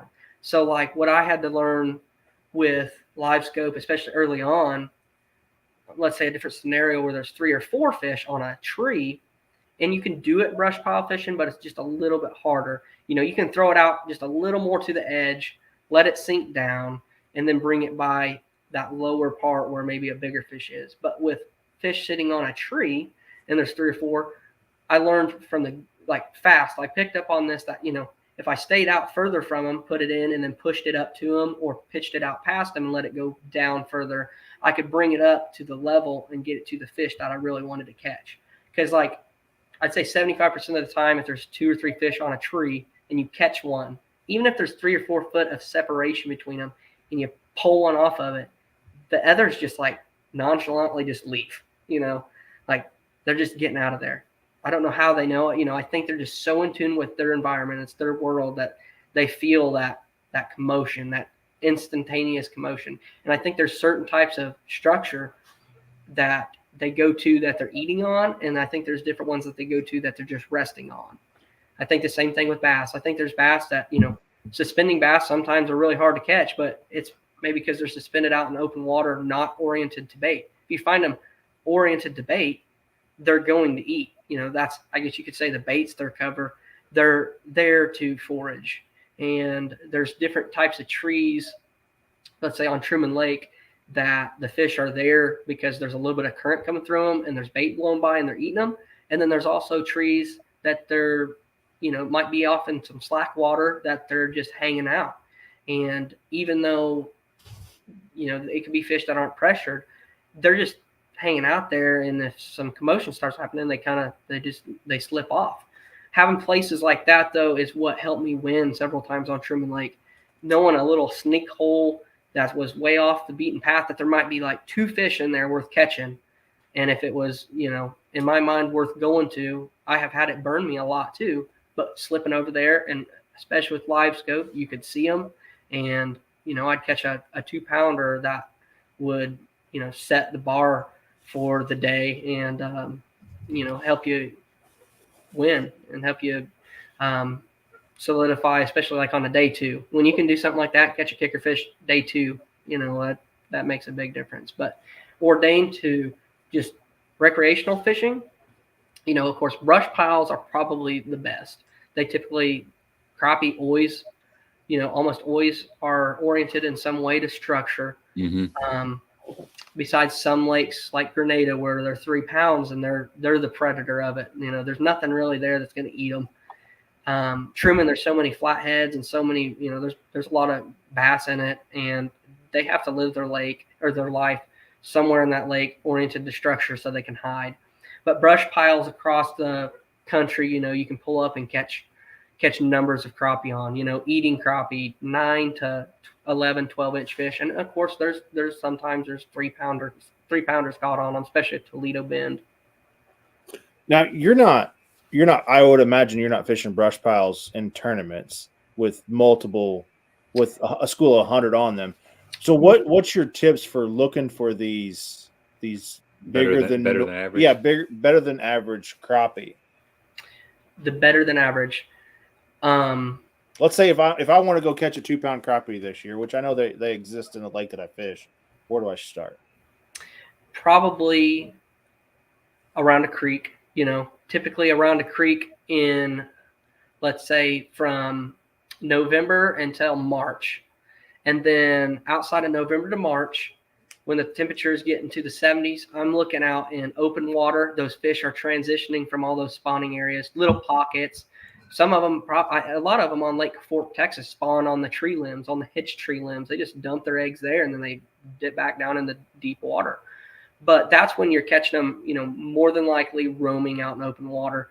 And I'm looking at flats, the flattest part. When you look at a map and you see a bunch of contour lines tied together that drop off, and they go into another, it might be a creek, a river channel, for example. They go across, and then they come back up, and they do the same thing on the other side.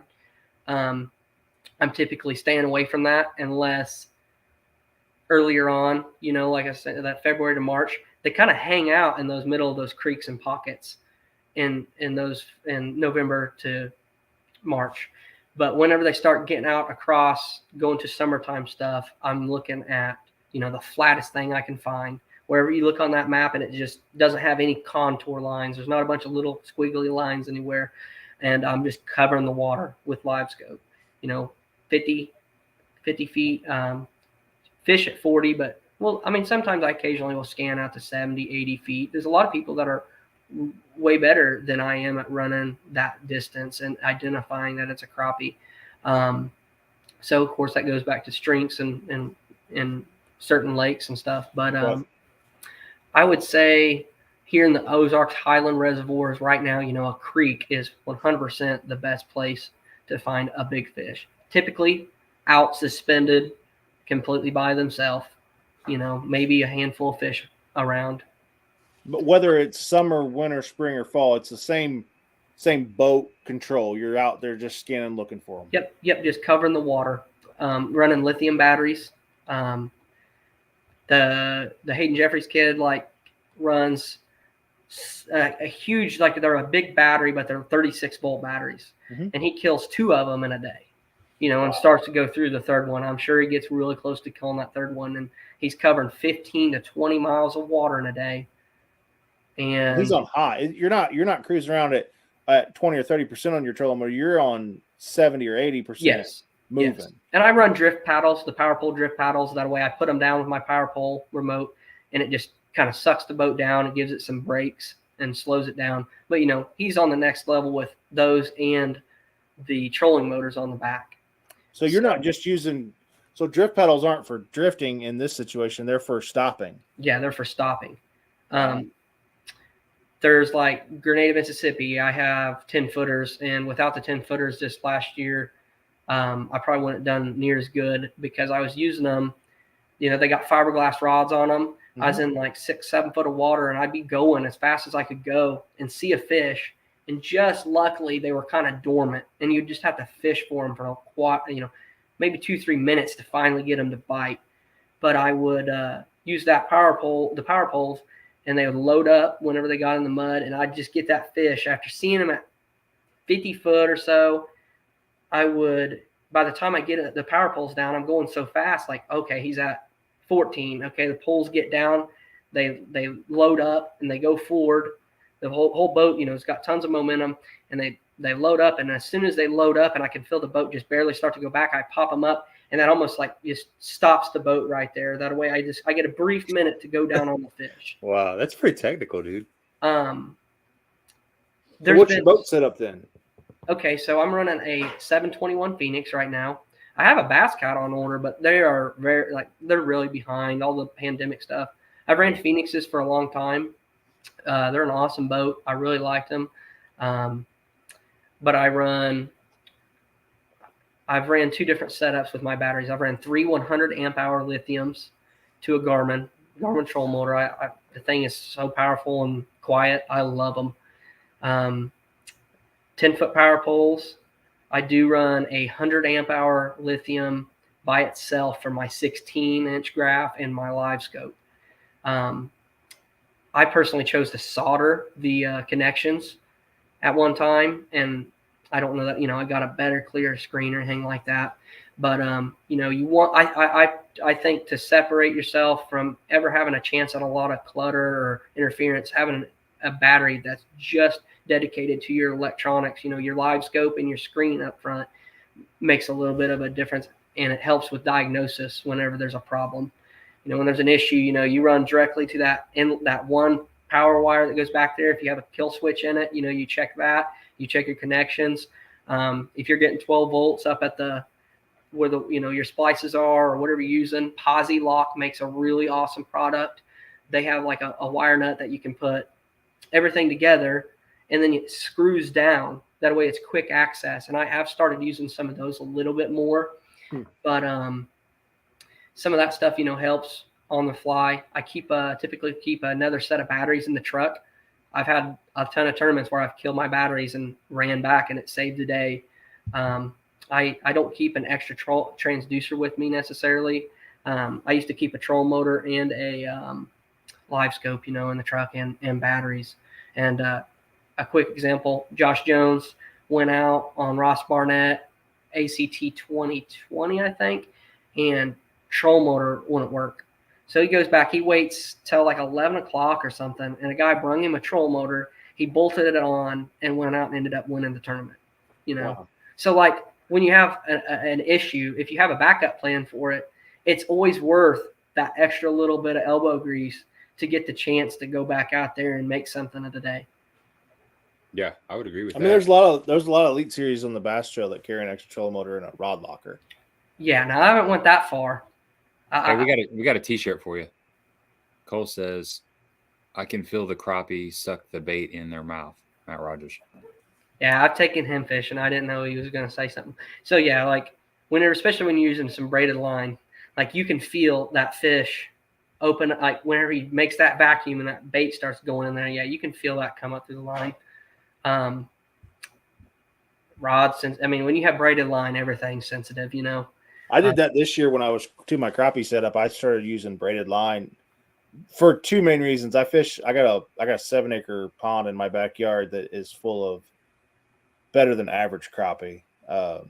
They're 10 to 14 inches, but they're almost 2.5 inches across the back. So they're good eaters. Yeah. I can feed a lot for a little work, but you got to throw it like every time that I fish.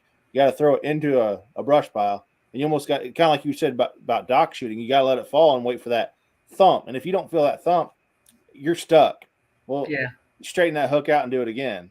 Yeah. I'm not out there trying to win a tournament. I'm just trying to feed the family. So well, and that's why I kind of have tried to iterate on recreational crappie fishing, because I mean it's a blast. You get kids into it, and you can get a lot of bites.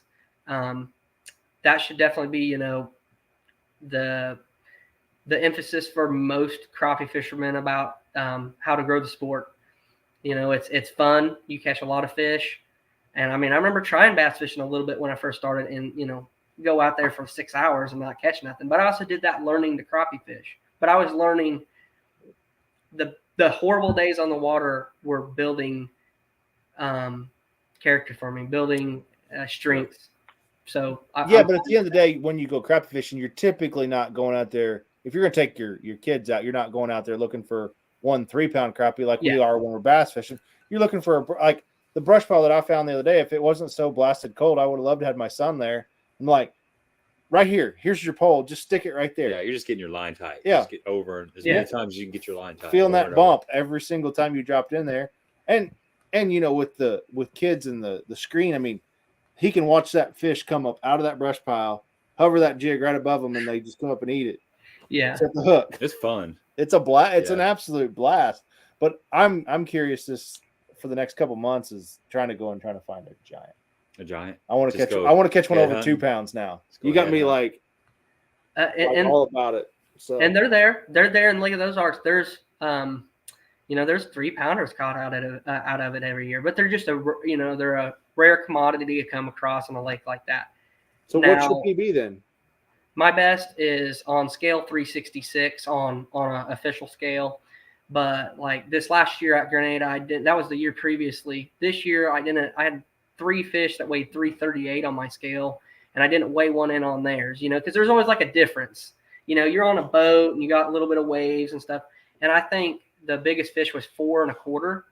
And I don't, I might have got somewhere in there. I should have weighed one in, but I'm like, I try to be like very like humble about the thing. Like it's awkward up there. It's like, oh, you got a big one, and I'm like, why do you got to do that? Now you're making me like feel like I'm patting myself on the back, throwing this thing in there. Just throw them on there, let's go.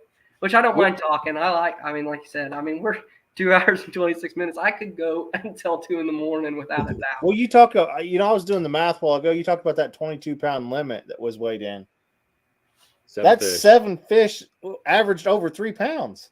Yeah, I think it'd be like a 314 average. Something. Yeah, that's insane.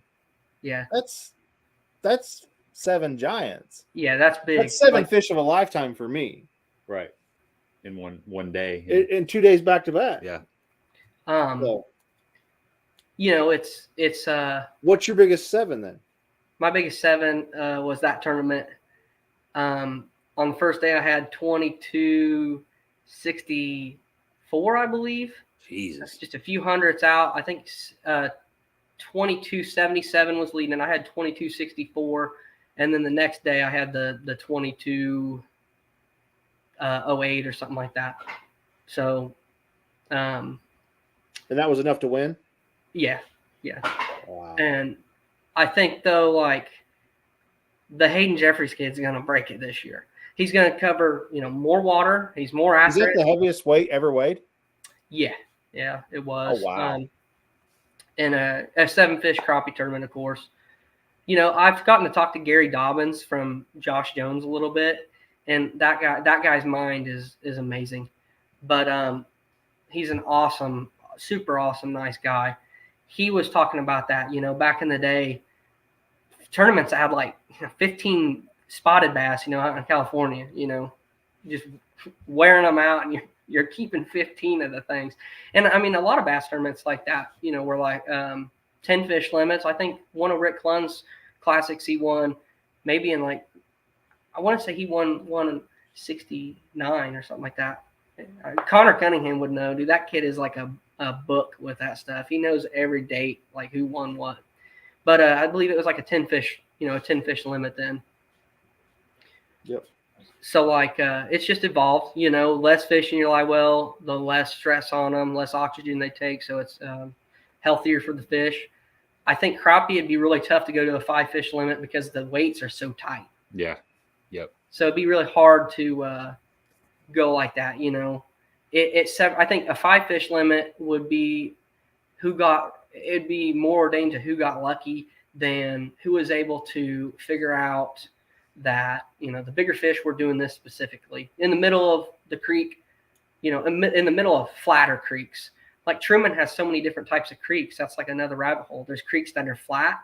There's creeks that are very, very deep and steep and go in and, they have creek channels that swing. There's some of them that just don't have creek channels that swing up against any banks. And like, those are the ones that are really good for crappie. You know, they might swing up against a little point or something, but when you get in that upper end, there's definitely different styles of pockets and creeks. Of course, there's shallow bays. There's stuff like that, you know, to consider. Sometimes a shallow bay like that, there might be one fish in it, and that's where I catch a 2.5, 3 pounder. It's all instantaneous too, you know, tournament fishing's decisions, and you just make a decision to go through there for 5 minutes, and it changes your day and turns it around. So you're talking about how tight fish or the weights can be in crappie fishing, and we fished a tournament Sunday. I haven't told you this. We haven't had a chance to talk about it, but there were 2 bass that weighed 5.51 pounds weighed in. So those were the big bass. They had to split it. There were 4 bass that weighed, I think it was 5.22 pounds. So 4 that weighed exactly the same weight. And then the last place check, which was 3rd and 4th place, was like 13. I want to say like 13.54. So there was a tie. And they're not weighing to an ounce. They're weighing to hundredths. Yes. There were all those bags and then individual fish that weighed the same weight. It's crazy. Right. And this isn't a huge tournament. We're talking 20 boats. 20 boats, maybe 22 boats. It was a pretty good turnout for that lake.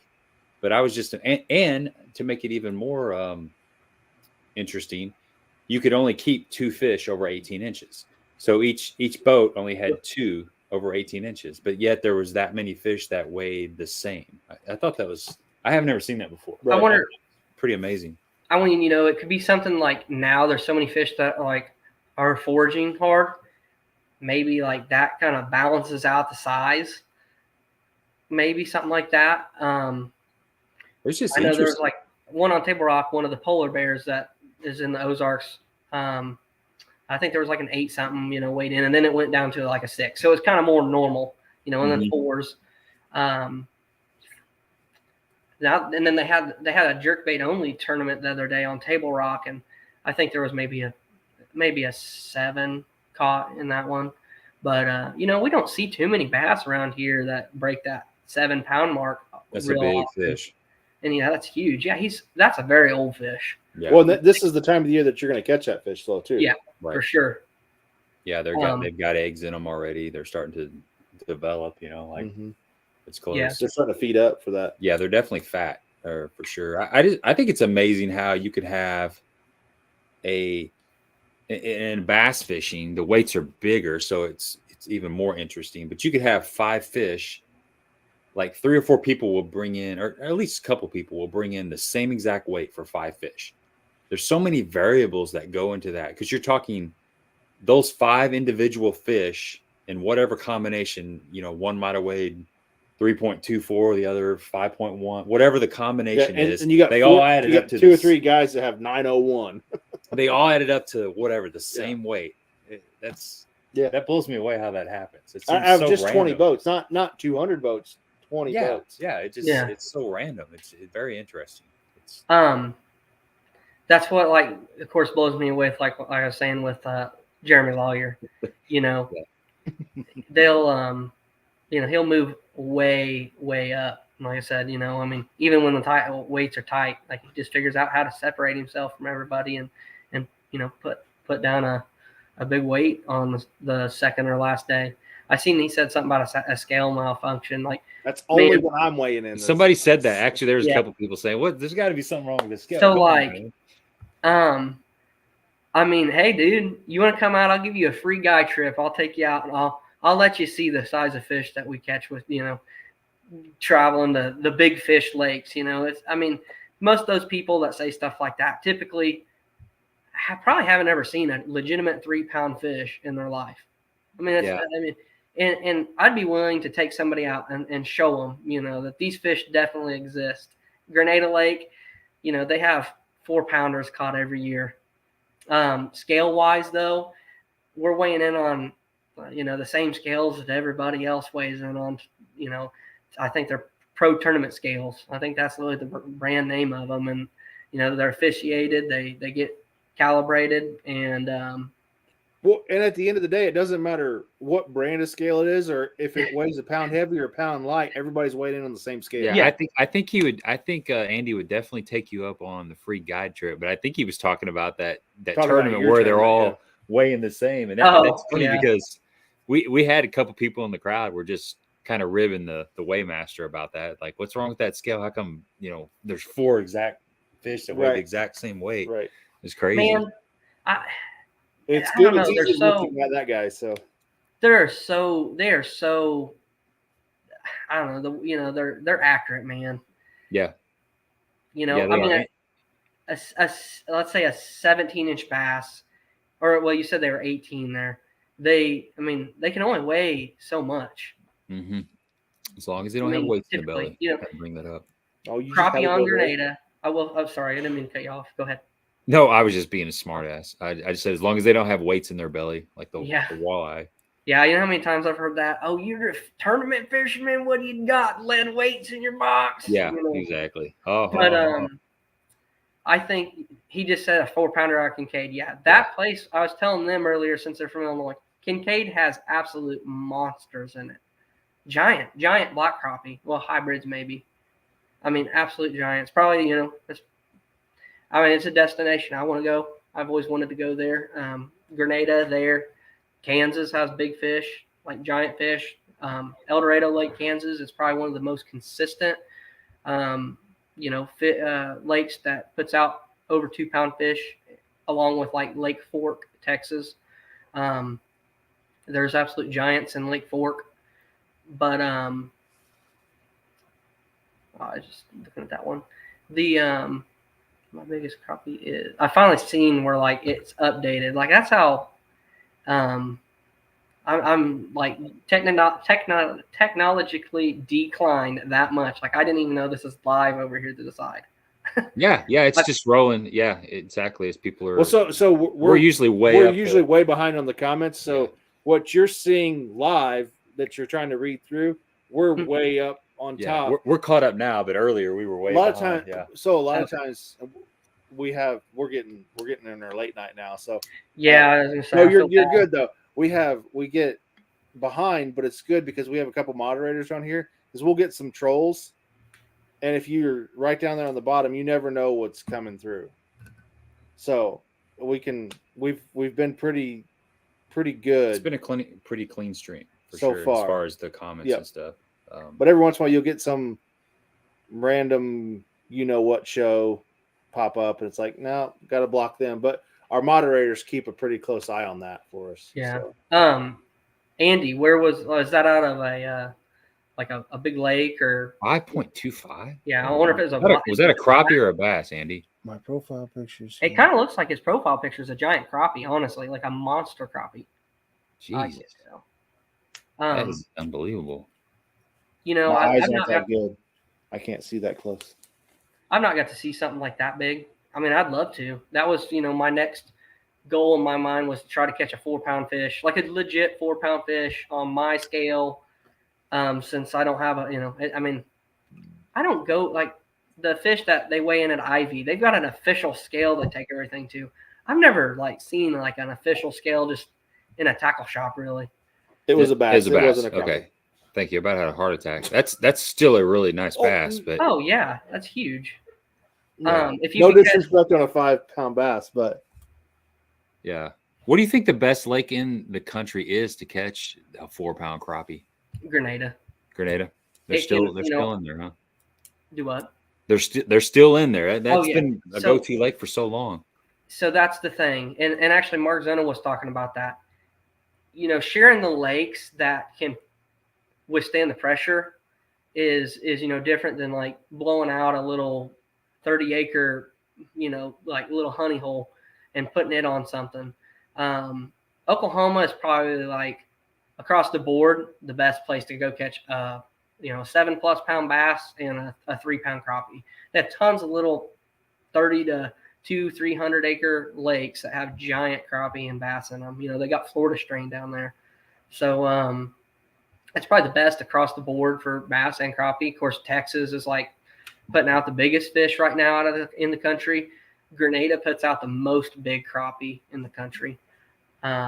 And just north of there towards Memphis, there is a lake called Arkabutla. And it has giants, really big crappie in it too, 4-pound fish in it. Ross Barnett, somebody just said I've not got to fish it, but I really trust like what Josh Jones and like my buddy Eric Cagle say. And they said that's probably one of the healthiest lakes in the country. And it has 3-pounders in it. But not the number of 3-pounders that Grenada has. You've had tournaments for years on a lot of these lakes, and Grenada is the one that's continually put out 3-pound crappie. They've had maybe there was a guy actually, no LiveScope. He might have been wade fishing or in a little john boat in the cove that the tournament was in, brung this big old giant hybrid crappie up. I guess it weighed like 430 something, 438, I want to say. Jeez. And he was like, hey, I caught this thing like right over here in the back of the creek. I was wondering if you guys would weigh it for me. And this is why they set everything up, and it weighed like 438.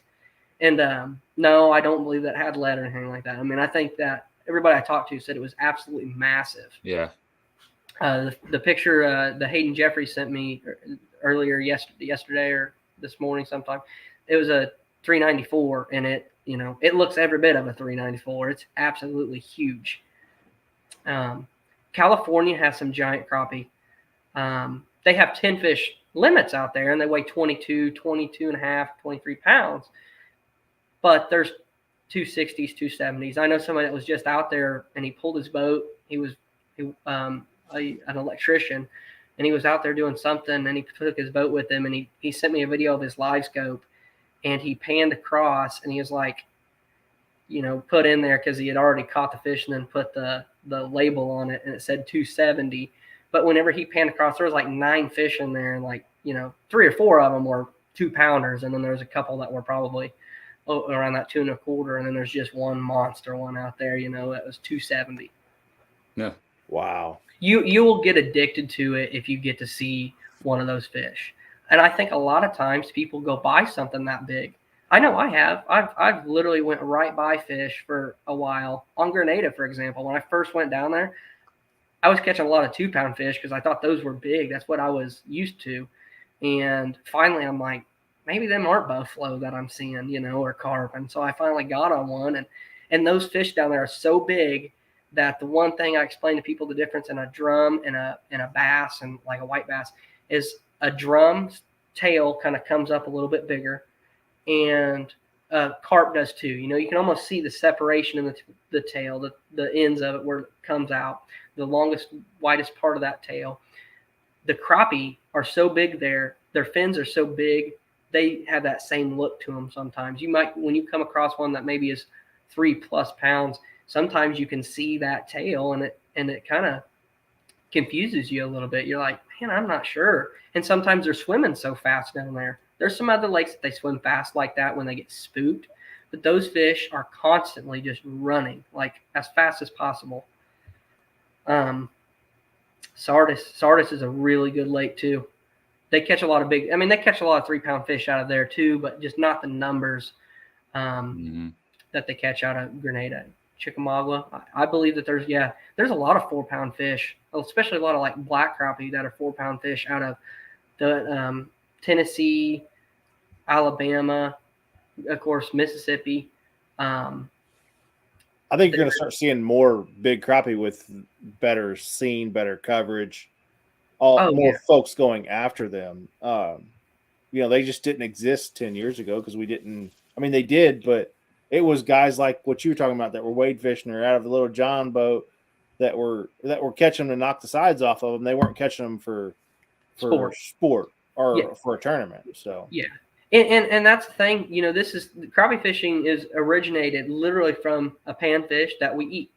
And, that's where we're doing the coverage, trying to show people that there's definitely a sport side to it. And it's not as, I guess the narrative with it is that it's kind of, it's pan fishing, they're for the table. And of course I eat them.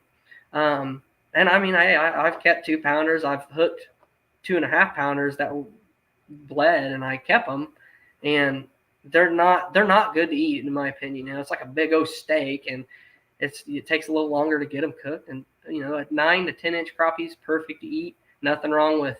I tell you, them 7 inches are pretty dang good too because they're nice and crispy. Hey, I know a lot of people that that eat them like that. Kansas is a 50 fish limit any size, so you can keep 50 crappie. And a lot of people keep those 7-8 inch fish and they just scale them and cook them whole. We have that's what Ron likes, the 8 to 10 inch. I love crappie. those. That's Those are the perfect ones. Yeah. We have a couple lakes around here that have 0 limits, and they stock the heck out of crappie in them every couple years. And it's nothing to go over. I've got a couple buddies that have went camping in a weekend and caught 300, 400 crappie and knocked the sides off of all of them. Now, I personally don't want to clean that many crappie. Spend 3 hours of your life skinning. Yeah, exactly. Now I'm good for about 20, 25 and I'm good. So. Yeah.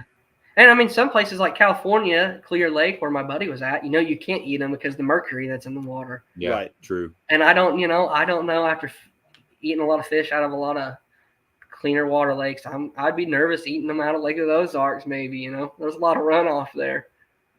But a lot of boats too. I mean, you got to think there's a lot of oil exhaust and coming in that water. Well, the upper end of Truman, if you think about it, all the runoff from all the Roundup ready corn and beans that go in, True. but there could be a chance, since there wasn't weights weighed in back in the 90s like there was weighed in even before LiveScope, from like 2006 to 2018, whenever LiveScope came out, the weights were significantly different for the 7 fish crappie tournament weights than what they were in the 90s, early 2000s. 7 fish, 9 pounds, was winning a lot of tournaments. 10 pounds, if somebody brought an 11, it was a big deal. And then once LiveScope came out, it was easier for people to catch 11, but they weren't catching 11, 12 pounds very often back in the early 2000s and through the 90s. It was 7 fish. There were some tournaments then that were 10 fish too, but even the 10 fish tournaments would be like 10 pounds, 11 pounds. So whenever there's a good possibility that the water fertility changed whenever there was all those chemicals run off. Yeah, right. That makes complete sense. So we've been going for 2 hours and 46 minutes. It's been an awesome stream.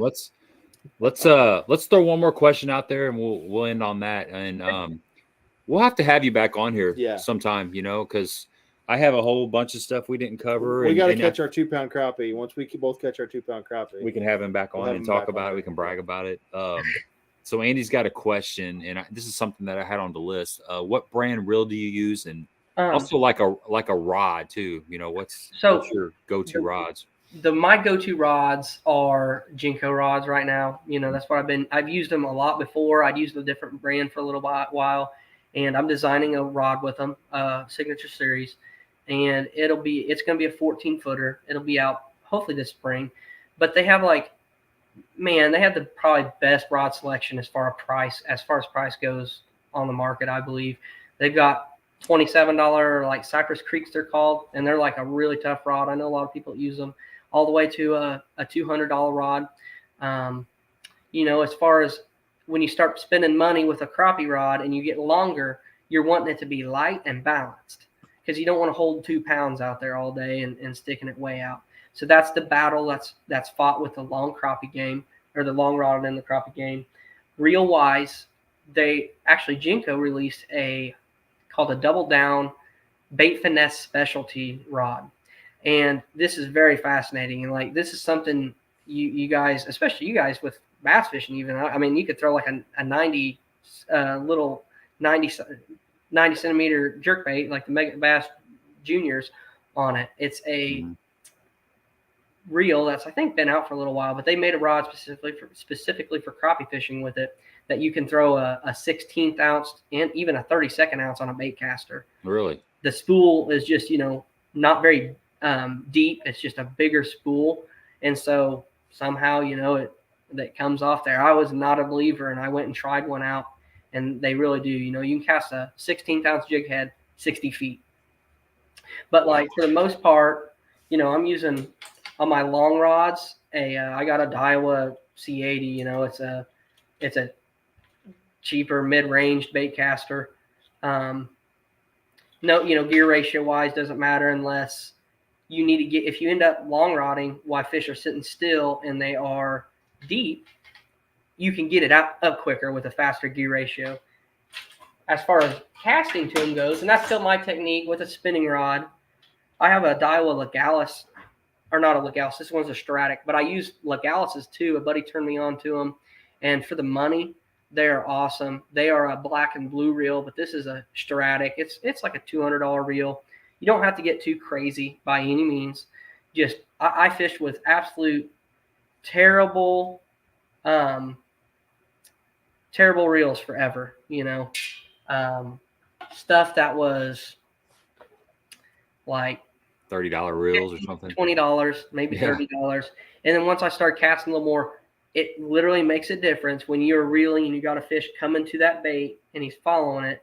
And if you have a reel that sticks, because sometimes like they want it to be you want to keep it going away from them to keep them deciding, do I need to go eat it now or not? There could be a chance where it's sticking and it falling or something causes them to eat. But most of the time, having it smooth and working good is the best scenario. So that's, whenever I got into a few of those.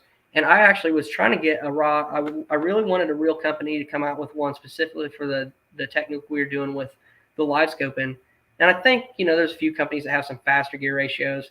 But I wanted a deep spool on a small reel, or not a deep spool, but a big spool. Kind of shallower, my bad. I said deeper. That way the line doesn't go way down in it and get those really small curls in it. Mm-hmm. But I wanted it to be able to cast really easily. And then whenever I miss and I have to reel it in, I wanted like an 8, even like one of the 10-to-1 real gear ratios, so I can just zip it in real quick to readjust. But like whenever, back in the day, like whenever I spider rigged and stuff, that didn't make a big difference. Like the main thing then was like rod holders. That was the big thing. You had different kind of rod holders. The biggest thing was having one that, you were able to grab when you had a bite and set the hook good. And I ran Be Ready rod holders whenever I was doing that. Trolling out the back as well. I used to troll a lot of crankbaits on Stockton when I was guiding, and long line in the same way. And I used Be Ready rod holder for the trolling that I did. But there is like, it's like a lot of the personal preference stuff with the reels and the rods. There's a lot of stuff. And I've always said, no matter who I was representing, go out, go to a store with your budget that you have and find a rod that feels good to you and fits your budget. But I mean, I really think, most times somebody can find a Jinko rod that does that. How long is that rod for your casting setup? 7 foot. I like a 7-footer. My buddy that does a ton of casting, Eric Cagle, he uses a 6-foot even rod, and it's got a really fast tip, so he can pull it back and shoot it. I can shoot this 7-foot rod, and this is an X5. This is going to be the higher end rod Jinko comes out with, and like, I'm not sure the price point on this one, but it's like, man, it's an awesome rod for the it's going to be under $200. And it's a high end rod, has good eyes on it, and is balanced pretty well. But like, it's got a little slower tip on it. So if you tried to shoot, it goes a little too slow, and the bait kind of, doesn't go near as far as what some of the shorter, stiffer rods they're coming out with. And they have a couple that are already out, but the Eric Cagle is designing one with them that'll be just, perfect for that scenario. Whenever I guided before LiveScope even, I was just using minnows and jig heads pretty much on brush piles on Stockton Lake, and rod length didn't make a huge difference because you're getting right over the top to them, and right over the top, and 2D sonar, you'd watch that little line just slowly go down and then stop it, and the action and everything didn't make a huge difference then. But I use pretty much almost all fluorocarbon with most of my casting. That's actually a K9 line. They have a high vis fluoro, but it has just a little bit of stretch in it, which is good sometimes. If you've got a light wire hook, you want that little bit of stretch. It actually is harder to set the hook with that line at 50 feet, with a stout hook. So I use a light wire hook whenever I'm casting like that. But my favorite all-time line is tactical P-line, tactical, and 100% fluorocarbon. Stuff is awesome. I mean, it is so abrasive resistant. I'd use some P-line, and then I watched a guy do a experiment on them, and the abrasion resistance was, ridiculously higher than a lot of the other lines. And I think they're all good. I think when you're paying, for 200 yards, you're paying, let's say $30 to $60. It's going to be good fluorocarbon. When you get under that, man, it's kind of like the stuff that's good. It's all close to the same, but some of them have, formulas that are better. And I use several of them. There's a lot of different fluorocarbons. I've used bass fishing. I've used a ton of different line, but I like the P line the best. I actually just bought some of the Cigar Basics the other day for like cranking and stuff this coming spring, throwing a wiggle wart on. Has just a little bit of stretch in it because it's a cheaper fluorocarbon, but for they were running 20% off at Baitworks for like $7 or $8. Yeah, I bought a bunch of that stuff. I've been using it. I like it. It's normally it's like $10 a spool. I use the red line for cranking and moving baits, but I've been using that Basics, and so far I've been happy with it. Colton Jennings is doing a real good job over there at Jinko. My buddy Lance Freeman, he's with Jinko, and he was showing me a bunch of their rods. He's a bass fisherman on Kentucky Lake, but he was showing me a bunch of their rods and stuff, and they got a good product, man. They got a good product. Their bass rods are really good. I really wish they'd come out with a line of like flipping rods and some cranking rods in the Savant series they have, which is Jason Sealock designed it, and it's a really high end. It's like a $260 rod, really high end graphite, super balanced, really light, and it's really good for. I throw a lot of single swim baits on it, and I mean you could throw a lot of stuff on it. But their rods are good. Their crappie rods is where they really spend a lot of time developing them. I really like what they've done with. They're like the first guys to come out with like a $200 crappie rod and take it to the next level and build a counterbalancing system in the back. Where you could change out the weights, even though it's heavier overall. They're whenever you got the weight in the right place and it's balanced, it's easier to hold. So they were kind of, I think, the first ones to really start putting a lot of time into the development of specific rods to balance. What line are you casting with? What size? A pound test? 6 pound whenever I'm casting. Okay. Sometimes, so the Bait Finesse specialty, that's all like braid to a fluoro. Sometimes I'll use braid to a fluoro whenever I'm using the heavier duty Mustad steelhead hook, which it's a I can't remember the hook number, but it's Jinko has a product, a jig head out that they. That's a heavy hook. Yeah, and versus where you got, something like that. That's a right. Gold crappie hook, but typically when you get them in with that gold crappie hook, it's really hard to get that thing back out, and that's a good thing. Oh yeah, absolutely. You either got a gaff or a needle. Yeah. Do what? Sorry. It's either a gaff or a needle. Oh yeah. Yep.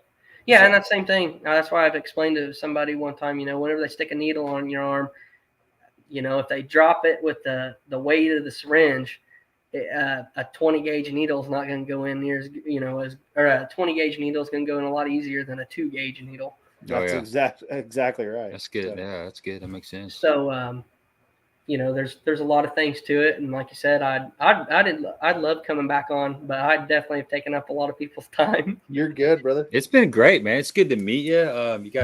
You got good energy. You shared a ton of really good, valuable information. I learned a lot about crappie fishing tonight, and I can't wait for my rod to come in. And if I need a second one, I'm gonna go check out Jinko because he's down at Kentucky Lake, which isn't too far from my house.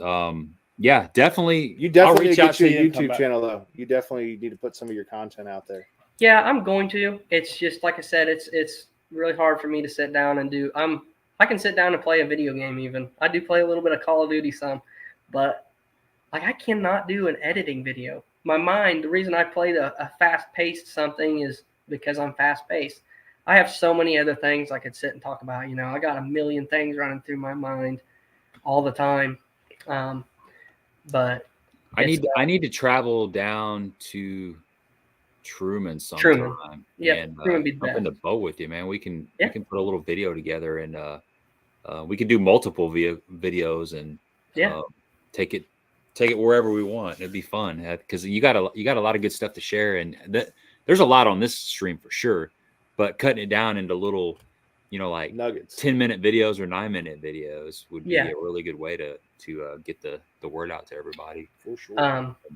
Yeah, I got a lot to work on with, growing on self-promotion and stuff like that. And I'm the thing is, I wasn't willing to work on it at one time, and I am now. And I'm not too scared to admit that. I got a lot to work on with self-promoting, and hopefully some of the brands that have kind of been behind me with me through the time, they see that it's enough to keep with me and grow with me. And I think they will. And I plan on doing a lot more, in the future. I really need to get a YouTube going for sure.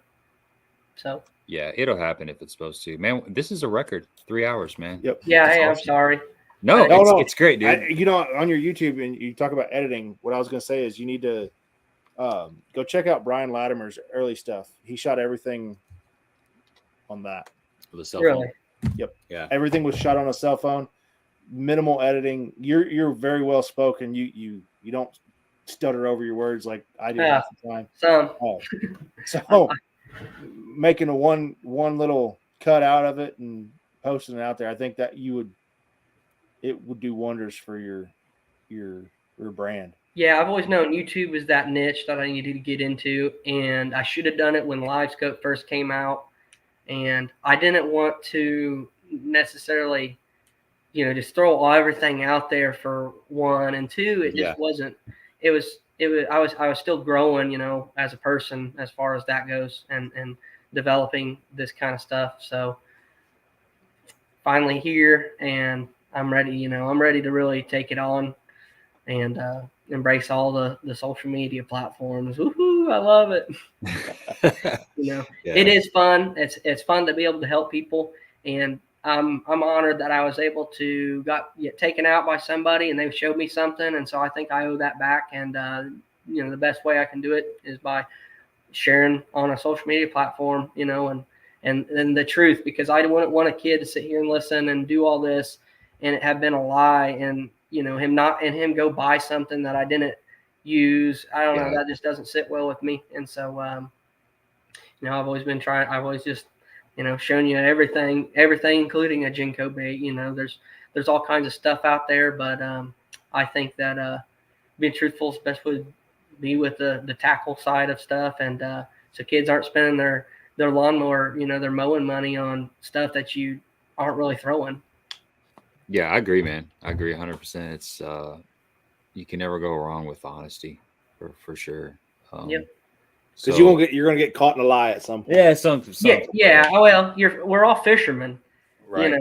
Yeah. But it's in the blood to kind of stretch the truth a little bit. Oh yeah. But like, I'm honored that I've been given the opportunity to do all this, and build a career out of it. And I'll give you one thing that I've always been super modest about my winning, and I'll show you one thing, because I just feel like, I talked to Connor about it earlier. He was like, "Oh, you can't be scared to show that you've done well and you've been successful." And I've always been like, "No, I got to get another one before I do that." That's what I always thought. I got to go win another one, and then I would just keep doing it. And then finally, about a year ago, I took a step back and realized, okay, so I've done this. It's time to absorb it and put them up. Put the plaques and the trophies up, and then I even built a shelf for him, and that was like a big step to me, because I was more worried about going and trying to get another one than letting anybody know. Denny Brower says it best: "You're only as good as your next tournament," and I believe that. Really do. I mean, you got to put in the work, and like this winter, I didn't put in the work.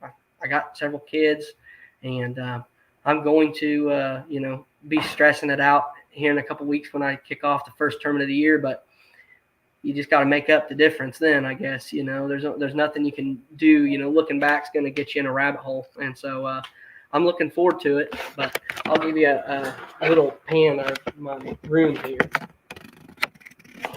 Nice, dude.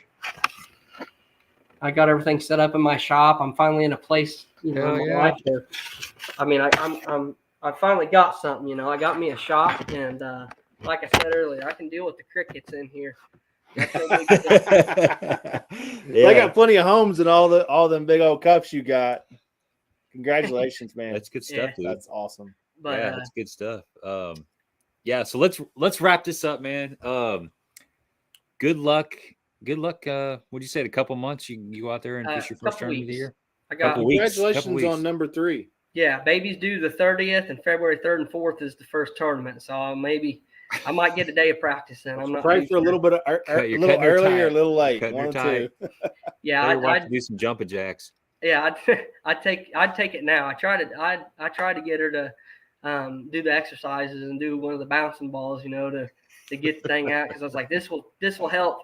She was thinking she was going to have it early, and then she ain't. But hey, them kids come out whenever they're ready. That's just the way it is. That's right. That's the way but it is. I do have a piece of advice. Me showing that takes a lot for me to show something like that.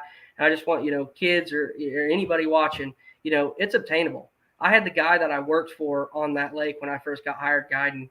I was wanting to fish tournaments, and he told me that it was silly, and then there's no point in doing it. And once I got away from him and was able to go fish, it changed my life being able to go do that. So don't let nobody, tell you that you can't do it or that it's not obtainable, because it is. With hard work, blood, sweat, and tears, man, it's possible to do. I mean, I truly think anything. Heck yeah, man. That's let's go out on that, man. That was good. That was strong. I love it. Thanks to everybody who hung in here with us tonight. Yeah, a lot of great information. Like I said, next week we got Jeremy Lawyer on here, so we'd appreciate it if you come back Monday. And Matt, it was good to hang out with you, man. Good luck with everything, and we'll stay in touch, and we'll get you back on here in a little while and pick up on your career from there. Okay, well, thank you for the opportunity. I appreciate it, and thank you everybody who stuck around and listened, and whoever had to go to bed to go to work. So they'll catch you tomorrow, I promise. We'll see you guys. All right. Thank you. We'll see you. Bye-bye.